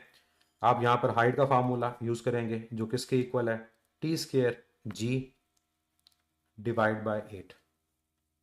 अब प्रैक्टिस आपकी यहाँ पर कैलकुलेशन की होगी। टाइम यहाँ पर क्या है 50, लेकिन स्क्वायर लेना नहीं भूलना। जी की वैल्यू को 10 लेंगे, नीचे क्या है आपके पास 8। 50 का स्क्वायर आपके पास 2500, 2500 को मल्टीप्लाई 10 से करोगे ये 25,000 हो जाएगा, और 25,000 को आपने 8 से डिवाइड करना है। आई होप आप लोगों ने किया होगा और उस आपके पास आंसर आ जाएगा। सबसे बेहतर ये है कि आप इसको सॉल्व करें 2 से, मतलब छोटी वैल्यू बनाकर सॉल्व कर रहे हैं। और आसान करना है तो सबसे और आसान तरीका बताता हूँ कि सिर्फ 25 और 8 को सॉल्व करें और साथ 10 की पावर 3 मल्टीप्लाई कर दें। सिर्फ किसको सॉल्व करें, 25 और 8 को, ना कि अपने ऊपर आप टाइम लगा कर बस लगे रहें सॉल्व करना कि 25,000, सिर्फ 25 को 8 से सॉल्व करें तो इजीली आप करेंगे। 8 इंटू 3 24, 1 पॉइंट लेंगे 0, 8 इंटू 1 आपके पास 8, रिमाइंडर क्या आएगा 2, या मैं 0 लूँ तो 8 इंटू 2 16। तो ये आपके पास क्या आया 3.12 और साथ ये 3 जीरोज हैं, तो 3.12 10⁻³ मीटर आपका राइट आंसर है। ये तरीका है कैलकुलेशन को आसान करने का। Next, range of projectile. अब रेंज ऑफ प्रोजेक्टाइल का मतलब आपको पता है। रेंज का मतलब होता है हॉरिजॉन्टल डिस्प्लेसमेंट, कि जब एक बॉडी को लॉन्च किया तो उसकी जो हॉरिजॉन्टल डिस्प्लेसमेंट है उसकी वैल्यू क्या है। और मैं ये नहीं कहूँगा कि हॉरिजॉन्टल डिस्प्लेसमेंट ये मैक्सिमम है, क्योंकि मैक्सिमम के लिए एक स्पेसिफिक एंगल होता है। तो जो भी हमारे पास उसकी हॉरिजॉन्टल डिस्प्लेसमेंट है प्रोजेक्टाइल की, वो आपके पास रेंज कहलाती है। और रेंज के अंदर इन्वॉल्व आपका क्या होगा, ऑब्वियसली यहाँ पर भी आपने जब बॉडी को इनिशियली एंगल वेलोसिटी v और थीटा से लॉन्च किया, तो यहाँ पर आपके पास जो वेलोसिटी के कंपोनेंट इन्वॉल्व हैं, एक x इन्वॉल्व है और दूसरा y इन्वॉल्व है। तो इन x और y की वजह से वो बॉडी इस पैराबोलिक पाथ को फॉलो करती हुई अपने टारगेट तक पहुंचती है। अब कौन सी इक्वेशन रह गई है, मतलब आपके लिए मैं, अगर हम ओवरऑल देखें कि हम इक्वेशन ऑफ मोशन को यूज कर रहे हैं, तो कौन सी इक्वेशन है जो अभी तक हमने यूज नहीं की, तो आपके माइंड में आएगा fourth equation S is equal to V T. बाकी सब तो यूज हो गई, तो यहां बचे S is equal to V T को यूज करेंगे। किस कंपोनेंट के लिए, x के लिए, तो यह आ जाएगा x is equal to we I x into total time, क्योंकि टाइम तो टोटल ही होगा ना। ये पॉइंट ऑफ प्रोजेक्शन है, ये पॉइंट ऑफ लैंडिंग है, तो यहां से यहां तक टाइम कितना लगा टोटल, तो मैंने कैपिटल T लिखा। अब आपको दोनों वैल्यूज पता है, आपको पता है कि वी आई एक्स क्या होता है, वी आई कॉस थीटा, और आपको टाइम की फार्मूला पता है कि टोटल टाइम होता है 2 VI साइन थीटा ओवर जी। तो ये दोनों वैल्यूज आपने जब सब्स्टिट्यूट करनी है, एक्स की जगह अब आर रिप्लेस करना चाहो कर दो, अदरवाइज कई बुक्स में नहीं रिप्लेस होता। तो रेंज का फार्मूला क्या बन जाएगा, वी आई से मल्टीप्लाई होगा वी आई स्क्वेयर, तो यह आएगा 2 VI स्क्वेयर साइन थीटा अलहदा कॉस थीटा अलहदा डिवाइड बाय जी। ये है रेंज का फार्मूला। इसके बाद एक और फार्मूला आता है, वो बात की बात है, लेकिन अगर ये लिखा हो कहीं पर फार्मूला, तो ये भी रेंज का फार्मूला इनकरेक्ट नहीं है, ये करेक्ट है। कई बच्चों को ये फार्मूला आसान लगता है कैलकुलेशन के अंदर, ठीक है, इसको यूज करें। दूसरा वैसे इससे भी आसान हो जाता है। इसके अलावा अगर कहीं पर सिंपल ये लिखा हुआ है, जो टॉप पर फार्मूला लिखा हुआ है कि रेंज जो है वो वी आई एक्स इंटू टोटल टाइम के इक्वल है, तो ये भी करेक्ट है कि अगर आपको वेलोसिटी का इनिशियल कंपोनेंट गिवन हो x और टोटल टाइम गिवन हो, आप उन दोनों को मल्टीप्लाई करो, तभी आपके पास रेंज कैलकुलेट हो जाएगी।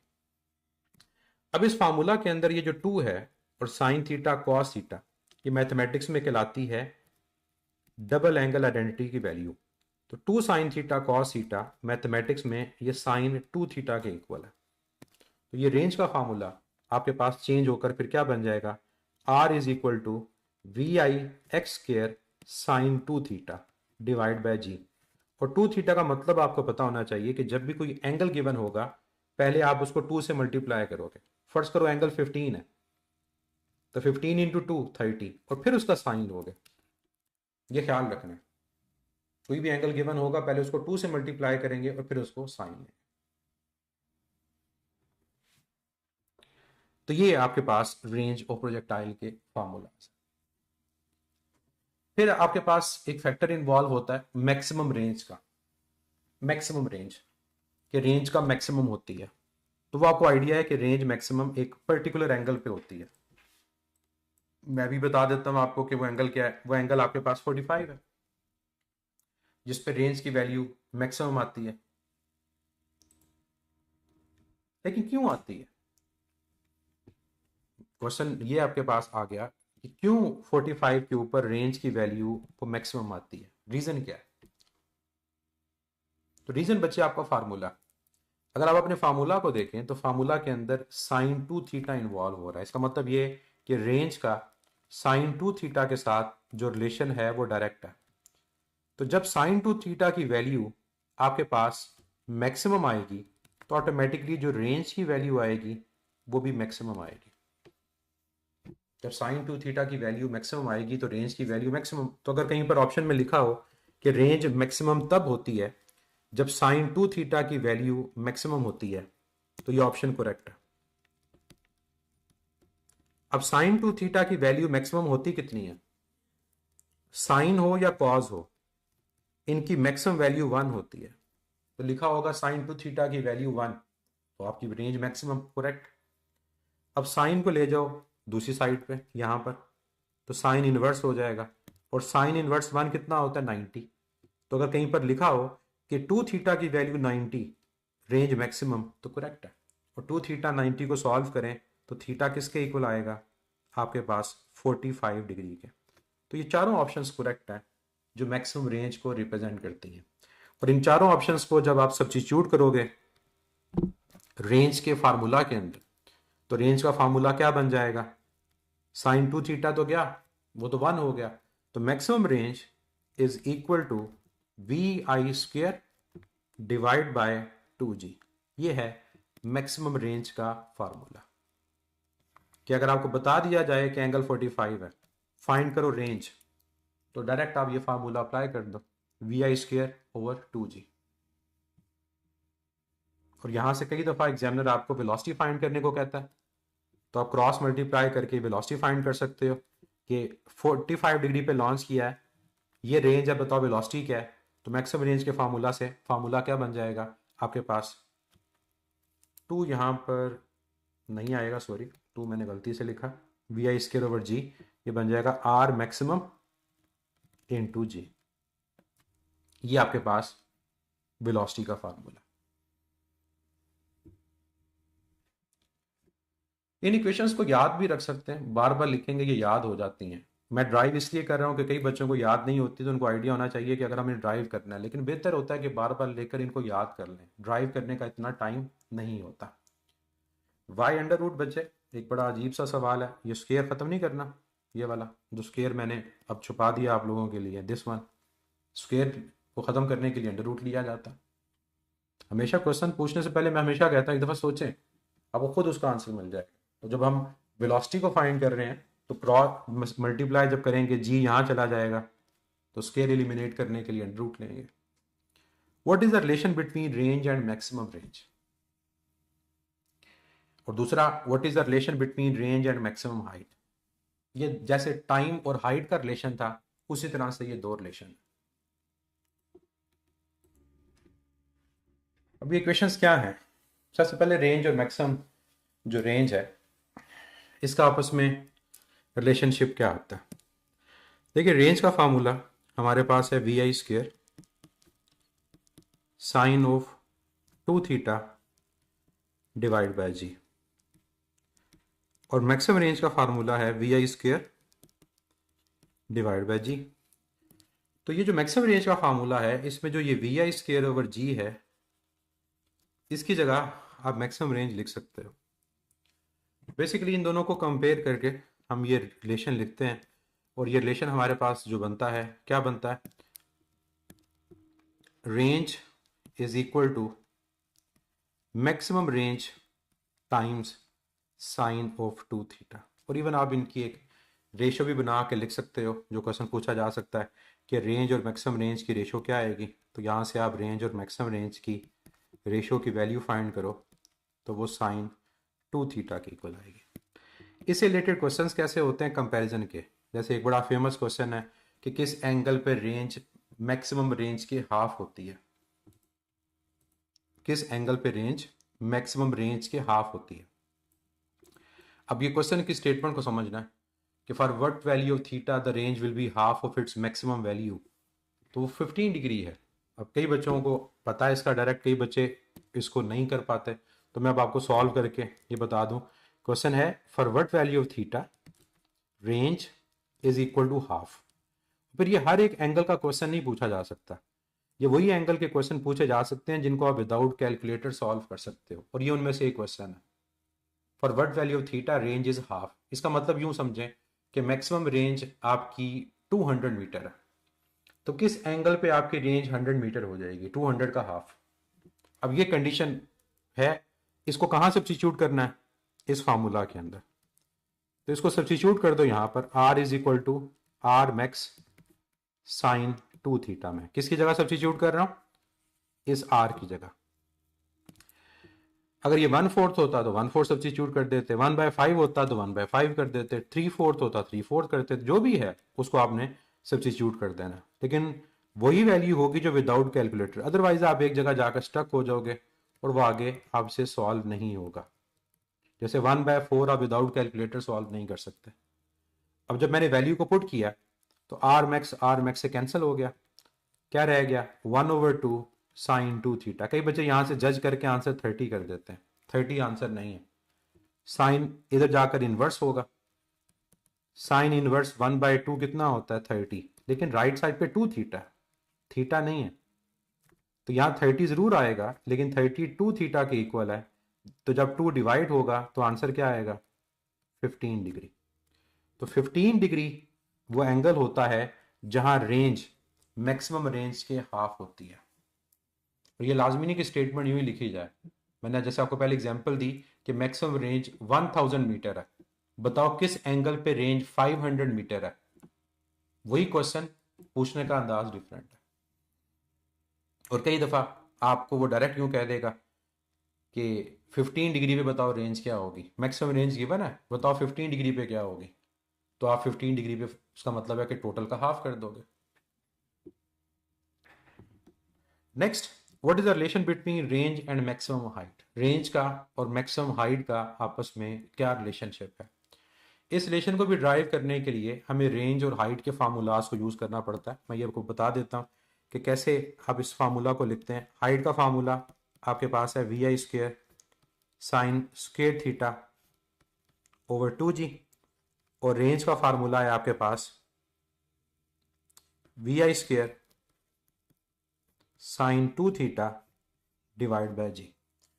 अब ये जो साइन 2 थीटा है, अब मैं इसको साइन 2 थीटा की जगह क्या लिखने लगा हूं अलहदा से, साइन थीटा और cos theta, 2 sine theta cos theta divide by G। अब आपने करना क्या है, या आप लोगों ने करना, मैंने नहीं करना, आप लोगों ने नीचे वाले फार्मूला से या ऊपर वाले फार्मूला से एक वैल्यू को पुट कर फाइंड करके नीचे सब्स्टिट्यूट करनी है। ये नहीं करना कि सिंपली इनको डिवाइड कर दें, डिवाइड कर देंगे सॉल्व तब भी हो जाएगा, ये नहीं कि सॉल्व तब नहीं होगा, सॉल्व तब भी हो जाएगा। लेकिन आप दूसरा मेथड ये है कि आप इनमें से एक वैल्यू को निकाल के दूसरी वैल्यू में सब्स्टिट्यूट करें, ऑटोमेटिकली आपका जो रिजल्ट है वो ड्राइव हो जाएगा। तो ये दो फार्मूलाज, इन दोनों फार्मूलाज को जब साइमल्टेनियसली आप सॉल्व करेंगे तो जो रिलेशन आपके पास आता है वो ये है, रेंज इंटू टेन थीटा। और टेन थीटा क्यों आएगा, साइन थीटा और कॉस थीटा डिवाइड हो रहे होंगे, VI² वो कैंसिल आउट हो जाएंगे, एक साइन थीटा वो कैंसिल हो जाएगा, और ये इक्वल आएगा 4 टाइम्स हाइट के। ये है रेंज और हाइट का रिलेशन, रेंज और हाइट का रिलेशन।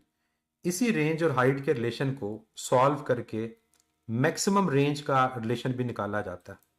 ये बताएगा क्या करेंगे हम इसमें। अगर हमें मैक्सिमम रेंज का रिलेशन निकालना है तो कैसे निकालेंगे, एंगल 45 पुट करके, और tan 45 क्या होता है, वो 1 के इक्वल होता है। तो tan 45 1 मैक्सिमम रेंज का शॉर्टकट आ जाएगा। इस शॉर्टकट को अगर कहीं पर यूं लिखा जाए कि रेंज और हाइट की रेशो किसके इक्वल है, तो रेंज और हाइट की रेशो 4/tan थीटा के इक्वल होती है। अमूमन आप लोगों ने एक क्वेश्चन देखा होगा, किस एंगल पे रेंज और हाइट इक्वल है। तो जब रेंज और हाइट इक्वल है, रेंज और हाइट कैंसिल हो जाएंगे, तो tan थीटा 4 आपका आंसर आएगा, या tan इनवर्स 4। tan इनवर्स 4 वो एंगल होता है जहां रेंज और हाइट इक्वल है। तो रेंज और हाइट को इक्वल करो तो थीटा आएगा tan इनवर्स 4। अगर तो कैलकुलेटर हो फिर आप इसका आंसर फाइंड कर सकते हैं 76 डिग्री, जो बुक में न्यूमेरिकल भी है। अब एक और चीज़ जो मैंने आपको बताई इस फार्मूला से रिलेटेड जो आपको पता होनी चाहिए वो क्या है, वो ये कि अगर आपके पास एंगल 45 हो, अगर एंगल 45 हो तो फिर रेंज जो होगी वो मैक्सिमम होगी, और tan 45 क्या होता है 1। तो जो रिलेशन बनेगा वो बनेगा maximum range is always equal to 4 times of height. ये एक बड़ा इंपॉर्टेंट क्वेश्चन कि अगर आपको 45 डिग्री के ऊपर हाइट गिवन हो तो आप रेंज फाइंड कर सकते हो, और अगर आपको रेंज गिवन हो तो हाइट फाइंड कर सकते हो। अगर 45 डिग्री एंगल गिवन है या इंफॉर्मेशन गिवन है कि रेंज मैक्सिमम है, तो हम हाइट को कैलकुलेट कर सकते हैं। मैं आपको एक एग्जाम्पल क्वेश्चन देता हूँ। एग्जाम्पल क्वेश्चन ये है कि मैं कहता हूँ कि हमारे पास जो मैक्सिमम रेंज की वैल्यू है वो 200 मीटर है, तो बताओ हाइट की वैल्यू क्या है। या मैं इस क्वेश्चन को यूं कह सकता हूं कि जब एंगल 45 है तो रेंज 200 मीटर है, बताओ हाइट क्या है। एक ही बात है, एंगल 45 कह दूं या डायरेक्ट कह दूं रेंज मैक्सिमम है, दोनों में कोई डिफरेंस तो नहीं है। तो यहां से हाइट किसके इक्वल आएगी, ऊपर वाले फार्मूला को यूज करें तो height maximum range divided by 4 के इक्वल आएगी, और 200 डिवाइड बाय 4 आपका आंसर आएगा 50 metre. 50 metre is the right answer. इससे रिलेटेड आपके ये क्वेश्चंस होते हैं। Next, kinetic potential momentum of projectile at maximum height. ये भी आपके इंपॉर्टेंट एमसीक्यू कि प्रोजेक्टाइल मोशन में मैक्सिमम हाइट के ऊपर काइनेटिक मोमेंटम और पोटेंशियल एनर्जी की वैल्यू क्या होती है। अब इसमें एग्जामिनर जो डाटा आपको देता है वो ये देता है कि आपने एक बॉडी को इनिशियल एंगल थीटा पे लॉन्च किया, और उसकी जो इनिशियल एनर्जी है वो ऑब्वियसली काइनेटिक ही होगी ना, पोटेंशियल तो नहीं हो सकती, क्योंकि बॉडी तो ग्राउंड पर है, और बॉडी जब ग्राउंड पर है तो पोटेंशियल एनर्जी की वैल्यू जीरो। तो वो आपको हमेशा ये बताएगा कि लॉन्च किया 200 जाउल से, 250 जाउल से, तो वो काइनेटिक एनर्जी है। या फिर आपको वो मोमेंटम बता देगा कि जो उसका इनिशियल मोमेंटम है वो किसके इक्वल है, वो पी के इक्वल है, और उसकी वैल्यू दे देगा। क्वेश्चन होगा कि मैक्सिमम हाइट के ऊपर जब बॉडी यहां पहुंचेगी तो बताओ काइनेटिक एनर्जी क्या है, पोटेंशियल एनर्जी क्या है, मोमेंटम क्या है, और वेलोसिटी क्या है। अब आप इसकी डेरिवेशन कैसे करते हैं।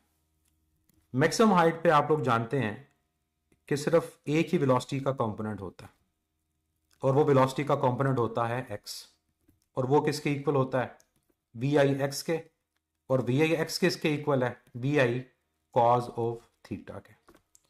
ये बड़ी इंपॉर्टेंट एक इंफॉर्मेशन है जो हमें इन फार्मूलाज को लिखने में हेल्प करती है। अब अगर आप फाइंड करना चाह रहे हैं मैक्सिमम हाइट पे काइनेटिक एनर्जी को, तो काइनेटिक एनर्जी का फार्मूला होता है हाफ एम वी स्क्वेयर। अब v है मैक्सिमम हाइट की वेलोसिटी, किसके इक्वल पुट करोगे, वी आई कॉस थीटा के। तो आपको डायरेक्ट ये रिजल्ट मिल जाएगा जो मैं लिखने लगा हूं कि मैक्सिमम हाइट के ऊपर काइनेटिक एनर्जी किसके इक्वल है, that kinetic energy is equal to initial kinetic energy times cos square theta. और कॉस स्क्वायर थीटा क्यों आया, क्योंकि आपने वेलोसिटी की वैल्यू को पुट किया, और काइनेटिक के फार्मूला में हाफ एम वी स्क्वायर है, तो वो इस फॉर्म में इसको कन्वर्ट कर देगा। तो ये मैक्सिमम हाइट के ऊपर आपकी काइनेटिक की वैल्यू है, और अगर इनिशियल एनर्जी आपकी ई है जो भी गिवन है, तो उसको कॉस के थीटा से मल्टीप्लाई करो, आपकी काइनेटिक एनर्जी आ गई। पोटेंशियल क्या आती है, टोटल एनर्जी में से काइनेटिक को सब्ट्रैक्ट करें तो पोटेंशियल एनर्जी फाइंड हो जाती है।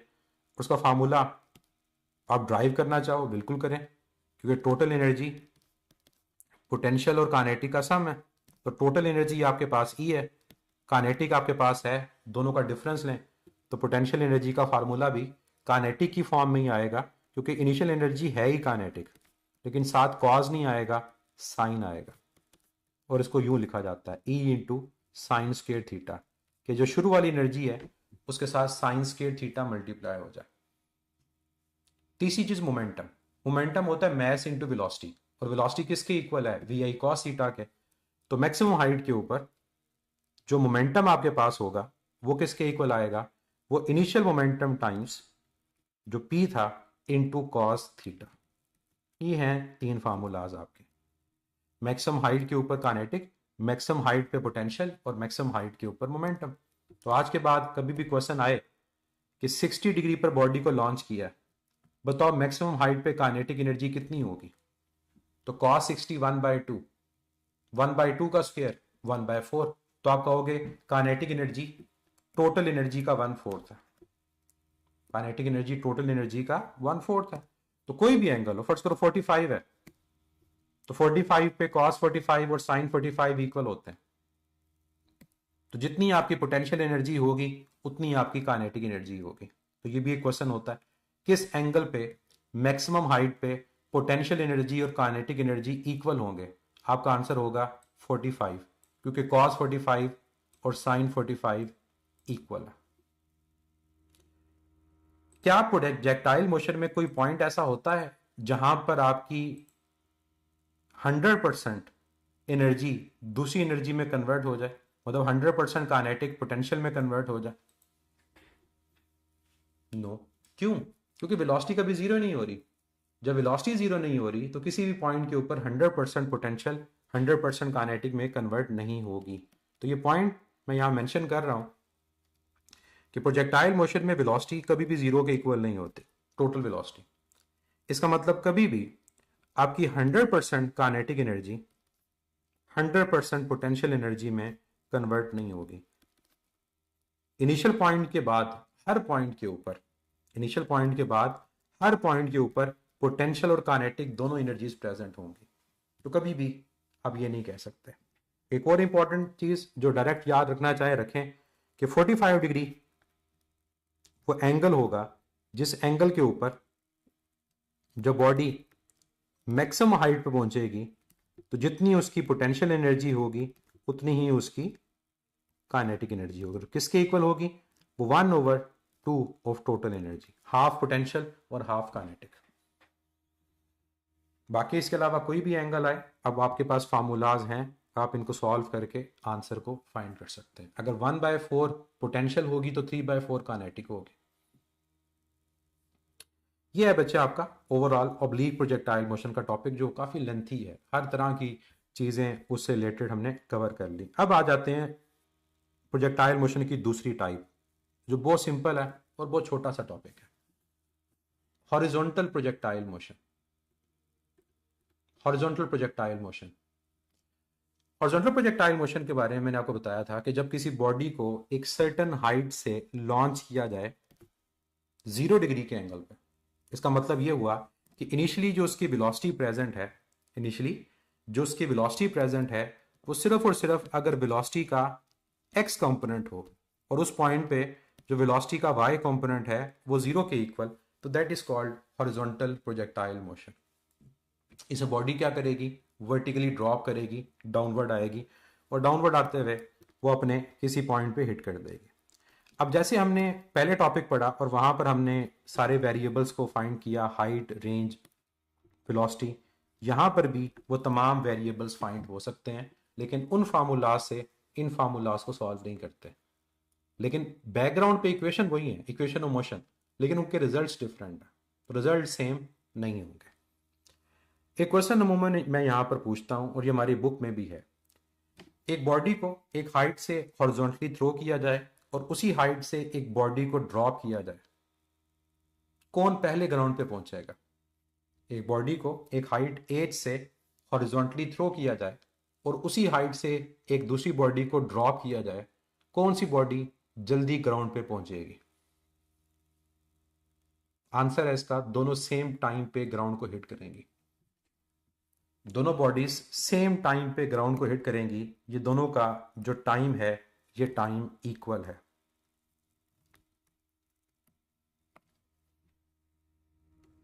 दोनों का टाइम बच्चे क्या होगा? ये टाइम इक्वल होगा। अब रीजन क्या है? मैथमेटिकल रीजन बड़ी आसान है। जिस बॉडी को ड्रॉप किया जाता है उसकी भी इनिशियल वेलोसिटी का वाई कंपोनेंट 0 होता है और जिस बॉडी को हॉरिजॉन्टल थ्रो किया जाता है उसकी भी इनिशियल वेलोसिटी का वाई कंपोनेंट 0 होता है। अब जब दोनों का इनिशियल वाई कंपोनेंट 0 है और हम यहां पर यूज करें second equation of motion, s is equal to we I T plus half A T square, obviously Y axis के लिए करेंगे क्योंकि हाइट इन्वॉल्व है, तो ये आपके पास आ जाएगा h is equal to we I Y into T plus half A Y into T square. अब यहां वैल्यूज को पुट करें, जब वैल्यूज को पुट करेंगे तो आपके पास हाइट दोनों की सेम है। अब वी आई वाई की वैल्यू आपको पता है कितनी है? वो 0 है। और ये डिस्प्लेसमेंट पॉजिटिव है नेगेटिव है? ये जो डिस्प्लेसमेंट यहां पर है ये पॉजिटिव है नेगेटिव है? नेगेटिव है, क्योंकि अलोंग नेगेटिव वाई एक्सिस है। तो यहां पर आप नेगेटिव साइन को सब्स्टिट्यूट करेंगे। हाफ ए वाई किसके इक्वल है? ए वाई आपके पास नेगेटिव जी के इक्वल है into T square. Negative negative से क्या हो जाएगा? ये कैंसल आउट हो जाएगा, तो ये लिखे ना लिखे से फर्क नहीं पड़ता। तो हाइट किसके इक्वल आ गई? हाइट इक्वल आ गई हाफ जी टी स्क्वेयर के। अब यहां से जरा टाइम को कैलकुलेट करो, जब क्रॉस मल्टीप्लाई करोगे तो टाइम इक्वल आएगा 2h/g, और ऊपर स्क्वायर एलिमिनेट करने के लिए क्या लेंगे, अंडर रूट। अब गौर से इस फार्मूला को देखें टाइम के। इस टाइम के फार्मूला के अंदर जो वेरिएबल इन्वॉल्व हो रहा है वो क्या है, हाइट है, और दोनों की हाइट क्या है, वो सेम है। तो अगर दोनों की हाइट सेम है तो दोनों का टाइम भी क्या होगा, वो सेम आएगा। तो प्रोजेक्टाइल मोशन हॉरिजॉन्टल हो और एक बॉडी को एक हाइट से ड्रॉप किया जाए तो दोनों का टाइम क्या है, सेम, क्योंकि दोनों की हाइट सेम है, डिफरेंट नहीं आएगा। और इस पूरी कैलकुलेशन में हमने दो फार्मूलाज ड्राइव भी कर लिए। एक हमने हॉरिजॉन्टल प्रोजेक्टाइल मोशन में हाइट का फार्मूला ड्राइव कर लिया, और एक हमने टाइम का फार्मूला ड्राइव कर लिया। तो इतने आसान इसके फार्मूलाज हैं। जो तीसरा फार्मूला रह जाता है वो रेंज का रह जाता है, और रेंज का फार्मूला ड्राइव करने के लिए वही concept S is equal to V T को यूज करोगे।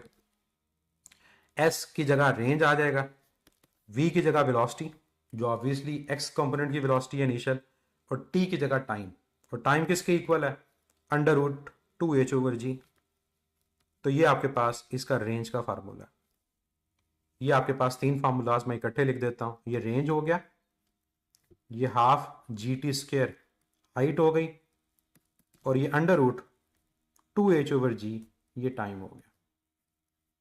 तो एक ही स्टेप के अंदर आपके तीन फार्मूलाज जो पहले हमने तीन डिफरेंट इक्वेशन से ड्राइव किए थे, इसमें इतने आसान है। लेकिन अब आप ये याद रखिएगा कि ये हाइट, टाइम और रेंज का फार्मूला डिफरेंट है। आया इक्वेशन ऑफ मोशन से, लेकिन ऑब्लिक से डिफरेंट है, तो दोनों को मिक्स नहीं करना, अदरवाइज आप बहुत आसान क्वेश्चन को गलत कर दोगे। क्वेश्चन को समझना है कि किससे रिलेटेड है, उसके बाद फार्मूला अप्लाई करना है। तो चाहे हमें कैलकुलेट रेंज करनी हो, चाहे हमें कैलकुलेट हाइट करनी हो या वर्टिकल डिस्प्लेसमेंट, और चाहे हमें कैलकुलेट टाइम करना हो, हम उसको कर सकते हैं। नेक्स्ट जो चीज़ हम कैलकुलेट करते हैं वेलोसिटी को करते हैं, और डिस्प्लेसमेंट को, क्योंकि ये भी हमने वहाँ कैलकुलेट किए थे। सेम बच्चे मेथड है, हमने फर्स्ट इक्वेशन ऑफ मोशन को ही यूज़ करना है। अब डिफरेंस ये होगा कि जो VIY की वैल्यू है वो ज़ीरो के इक्वल आएगी। जो VIY की वैल्यू वो किसके इक्वल आएगी, वो ज़ीरो के इक्वल आएगी। मैं आपको बता दूं कि कैसे होगा, ताकि आपको ये भी आइडिया हो कि फर्स्ट इक्वेशन ऑफ मोशन को यूज़ करेंगे। VF is equal to VI plus AT, एक दफ़ा Y कंपोनेंट के लिए और एक दफ़ा X कंपोनेंट के लिए। तो X के लिए आएगा VFX VIX plus AX into T, और Y के लिए आएगा VFY VIY plus AY into T. AX किसके इक्वल है, ज़ीरो के, और यहाँ पर VIY भी ज़ीरो है और AY की वैल्यू -g है। तो जब सब्स्टिट्यूट करेंगे तो VFX तो वही रहेगा क्योंकि हॉरिजॉन्टल कंपोनेंट चेंज नहीं होता, लेकिन VFY का फार्मूला चेंज हो जाएगा और वो -GT के इक्वल आएगा। क्यों नेगेटिव आ रहा है, क्योंकि वेलोसिटी डाउनवर्ड है। तो ये आपके पास वेलोसिटी का x और वेलोसिटी का y कंपोनेंट फाइंड हो गया। तो ये उससे डिफरेंट है उन फार्मूलाज में। उन फार्मूलाज के अंदर आप याद हो तो VIY भी इन्वॉल्व होता है, यहाँ VIY इन्वॉल्व नहीं होता। और जब आप इनको अप्लाई करेंगे मैग्नीट्यूड और डायरेक्शन फाइंड करने के लिए, तो ऑटोमेटिकली आपका फाइनल फार्मूला भी डिफरेंट आएगा और रिजल्ट भी डिफरेंट आएगा।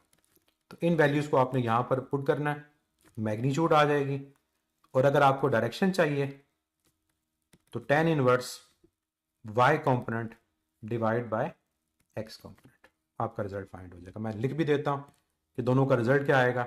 यहाँ जब पुट करेंगे तो ये फार्मूला क्या बनेगा, VFX वो आपकी वेलोसिटी इनिशियल है, उसका square plus -GT whole square, ये मैग्नीट्यूड फाइंड हो जाएगी। और direction tan inverse -GT over velocity जो इनिशियल है, आपकी एंगल की वैल्यू भी फाइंड हो जाएगी। फिर डिस्प्लेसमेंट, याद है कौन सी इक्वेशन यूज की थी डिस्प्लेसमेंट फाइंड करने के लिए, सेकंड इक्वेशन ऑफ मोशन। तो यहां पर आप दोबारा से सेकंड इक्वेशन ऑफ मोशन को यूज करेंगे, एक दफा x के लिए और एक दफा y के लिए। जब x के लिए यूज करेंगे तो आपके पास आएगा x is equal to we I x into T plus half A X into T square, और वाई के लिए आएगा V I Y T plus half A Y into T square. यहाँ पर ए एक्स की वैल्यू को 0 सब्स्टिट्यूट कर देंगे, यहाँ वी आई वाई की वैल्यू को वी आई साइन थीटा और ए वाई की वैल्यू को माइनस जी सब्स्टिट्यूट करेंगे, तो रिजल्ट आ जाएगा x is equal to we I x into T, और यहाँ रिजल्ट आ जाएगा y is equal to we I sine theta minus half, बल्कि वी आई सॉरी y 0 है, मैं गलती कर गया एक, वी आई वाई की वैल्यू वो 0 के इक्वल है, यह आ जाएगा minus half G T square. तो ये बच्चे आपके पास डिस्प्लेसमेंट के फार्मूलाज हैं कि किसी भी पॉइंट पे अगर बॉडी प्रेजेंट है यहाँ पर, तो उसका वहाँ पर हॉरिजॉन्टल कंपोनेंट डिस्प्लेसमेंट का क्या है और उस पॉइंट पे उसका वर्टिकल कंपोनेंट डिस्प्लेसमेंट का क्या है, ये कैलकुलेट हो गया। तो इतनी आसान कैलकुलेशन है। और इसके बारे में एक और चीज़ भी बता दूं कि हमेशा वो ये नहीं कहेगा कि horizontal component of displacement find करो या vertical component of displacement find करो, वो इवन आपको ये भी कह सकता है कि प्रोजेक्टाइल की पोजीशन क्या है, प्रोजेक्टाइल की पोजीशन क्या है। तो ये जो आपने एक्स और वाई कंपोनेंट फाइंड किया है, ये बेसिकली पोजीशन ऑफ प्रोजेक्टाइल है एट एनी टाइम, कि किसी भी टाइम के ऊपर आप उसकी पोजीशन को फाइंड कर रहे हो। और इसको भी अगर आप सॉल्व करोगे ना, तो इससे भी जो इक्वेशन आएगी ट्रैजेक्टरी की, वो पैराबोलिक ही आएगी। तो ये बच्चे आपके पास हॉरिजॉन्टल प्रोजेक्टाइल मोशन के आसान से फार्मूलाज हैं। तो कॉमनली वही फार्मूलाज, वही तरीकाकार है, लेकिन हमारा रिजल्ट आ जाता है नेगेटिव साइन बचे आएगा, पॉजिटिव नहीं आएगा। और नेगेटिव की रीजन आपको पता है कि नेगेटिव डिस्प्लेसमेंट है, बॉडी नीचे की तरफ आ रही है। लास्ट पॉइंट, और यहां पर अब अपने लेक्चर को भी एंड करेंगे प्रोजेक्टाइल मोशन के, कि what is ballistic missile. Projectile motion की एप्लीकेशन है ये बैलिस्टिक मिसाइल। बैलिस्टिक कहा जाता है उस चीज को जो अनपावर्ड हो और अनगाइडेड हो, जो अनपावर्ड हो और अनगाइडेड हो, उसको बैलिस्टिक कहा जाता है। Unpowered and unguided. अनपावर्ड और अनगाइडेड का मतलब क्या है? अनपावर्ड और अनगाइडेड का मतलब यह है कि शुरू में उसको जो एंगल आपने दे दिया और जो पावर दे दी, बस उसके बाद आप उसको कंट्रोल नहीं कर सकते। तो प्रोजेक्टाइल मोशन में यही है कि जब आपने इनिशियली एक बॉडी को लॉन्च कर दिया, तो ना तो अब आप उसको एक एक्स्ट्रा वेलोसिटी दे सकते हो, ना उसका एंगल चेंज कर सकते हो। तो जो मिसाइल अनपावर्ड और अनगाइडेड होता है, उसको बैलिस्टिक मिसाइल कहा जाता है। ये कहां पर यूज किए जाते हैं? इनको यूज किया जाता है शॉर्ट रेंज पर्पस के लिए। क्यों शॉर्ट रेंज पर्पस के लिए किया जाता है? क्योंकि आप इनमें रेंज को चेंज नहीं कर सकते, आप इनमें इनके एंगल को चेंज नहीं कर सकते कि टारगेट फर्स्ट करो थोड़ा बहुत चेंज हो गया, अब आप कुछ नहीं कर सकते। तो शॉर्ट रेंज की जो रीजन है वो इसकी लो एक्यूरेसी है। लो एक्यूरेसी की वजह से इनको शॉर्ट रेंज पे यूज किया जाता है। जो रॉकेट लॉन्चर है या जो तोप हम सुनते हैं कि जी 14 अगस्त पे या 7 सितंबर पे इतने तोपों की सलामी हुई, तो वो जो बेसिकली आपके पास कैनन है, तोप है, वो आपकी बैलिस्टिक मिसाइल है, बैलिस्टिक है, क्योंकि आपने जो इनिशियली एंगल और जो उसको पावर दे दी, उसको आप उसके बाद चेंज नहीं कर सकते। तो ये भी एक इन्फॉर्मेशन आपको पता होनी चाहिए प्रोजेक्टाइल मोशन की एप्लीकेशन के हवाले से, कि ये अनपावर्ड और अनगाइडेड। उसके अलावा बेतहाशा एप्लीकेशन है प्रोजेक्टाइल की। हर स्पोर्ट्स के अंदर प्रोजेक्टाइल मोशन का कॉन्सेप्ट यूज़ होता है। क्रिकेट में आप लोग देखते हैं कि कोई बैट्समैन हिट करता है, लिखा हुआ आ जाता है कि 90 मीटर का सिक्स है, वो रेंज है उसकी। कई दफ़ा हाइट भी बता रहे होते हैं। फिर टाइम आता है कि कितनी देर तक बॉल हवा में रही, वो टाइम है, वो टाइम ऑफ फ्लाइट कहलाएगा। ओलंपिक्स के अंदर बहुत कॉन्सेप्ट यूज़ होता है। जेवलिन थ्रो में जेवलिन कितनी दूर फेंकी, रिसेंटली हमारे पाकिस्तान के, आपको पता है कि जेवलिन थ्रो जो ओलंपियन अरशद इकबाल, उनकी आप देखते हो कि जो उनकी सेकंड उन्होंने पोजीशन ली, सिल्वर मेडल लिया या ब्रॉन्ज लिया, तो बेसिकली एंगल एक सेट करना है, किस एंगल पे थ्रो करना है। तो स्पोर्ट्स के अंदर प्रोजेक्टाइल मोशन की बहुत ज़्यादा एप्लीकेशंस हैं, और मेनली आप देखते हो एंगल है, किस एंगल के ऊपर एक चीज़ को लॉन्च किया जाए, उसके मुताबिक रेंज, हाइट, टाइम, ये तमाम जो फैक्टर्स हैं ये आपके पास चेंज हो जाते हैं।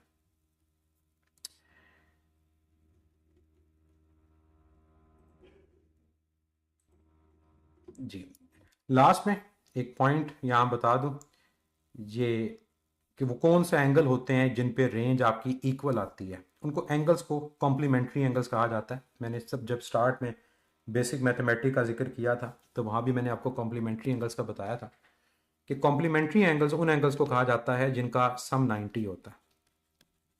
कॉम्प्लीमेंट्री एंगल्स उन एंगल्स को कहा जाता है जिनका सम 90 होता है। For example 30 60, 40 50, 80 10। और यहाँ पर जो रेंज के हवाले से पॉइंट है इन कॉम्प्लीमेंट्री एंगल्स का वो ये कि अगर दो कॉम्प्लीमेंट्री एंगल्स होंगे, एक θ1 और एक θ2, तो उन पे रेंज क्या होगी, वो इक्वल होगी। ये मैथमेटिकली आप इस चीज़ को जस्टिफाई कर सकते हो। अगर ए रेजिस्टेंस को कंसीडर किया जाए तो फिर ये रिजल्ट आपके सेम नहीं आते। तो हर वो दो एंगल जिनका सम 90 हो उन पे रेंज की वैल्यू वो सेम आती है। फिर इनमें क्वेश्चन एक और भी होता है कि किस एंगल पे रेंज मैक्सिमम है। 45 गिवन नहीं होता, 45 गिवन नहीं होता और पूछा जाता है किस एंगल पे रेंज आपकी मैक्सिमम है। तो जो जितना 45 के करीब होगा ना उतनी रेंज मैक्सिमम होगी। लेट्स से ऑप्शन में 40 लिखा हुआ है और 35 लिखा हुआ है, तो 40 ज़्यादा करीब है 45 से एज कम्पेयर टू 35, तो 40 पे रेंज मैक्सिमम होगी, उसके बाद फिर 35 आएगा। तो ये था प्रोजेक्टाइल मोशन का टॉपिक। इससे रिलेटेड डेली प्रैक्टिस टेस्ट के क्वेश्चंस अब अवेलेबल होंगे नेक्स्ट लेक्चर में, उनको अटेम्प्ट कीजिएगा ताकि जो चीज़ें हमने पढ़ी वो आपकी रिवाइज हो जाए।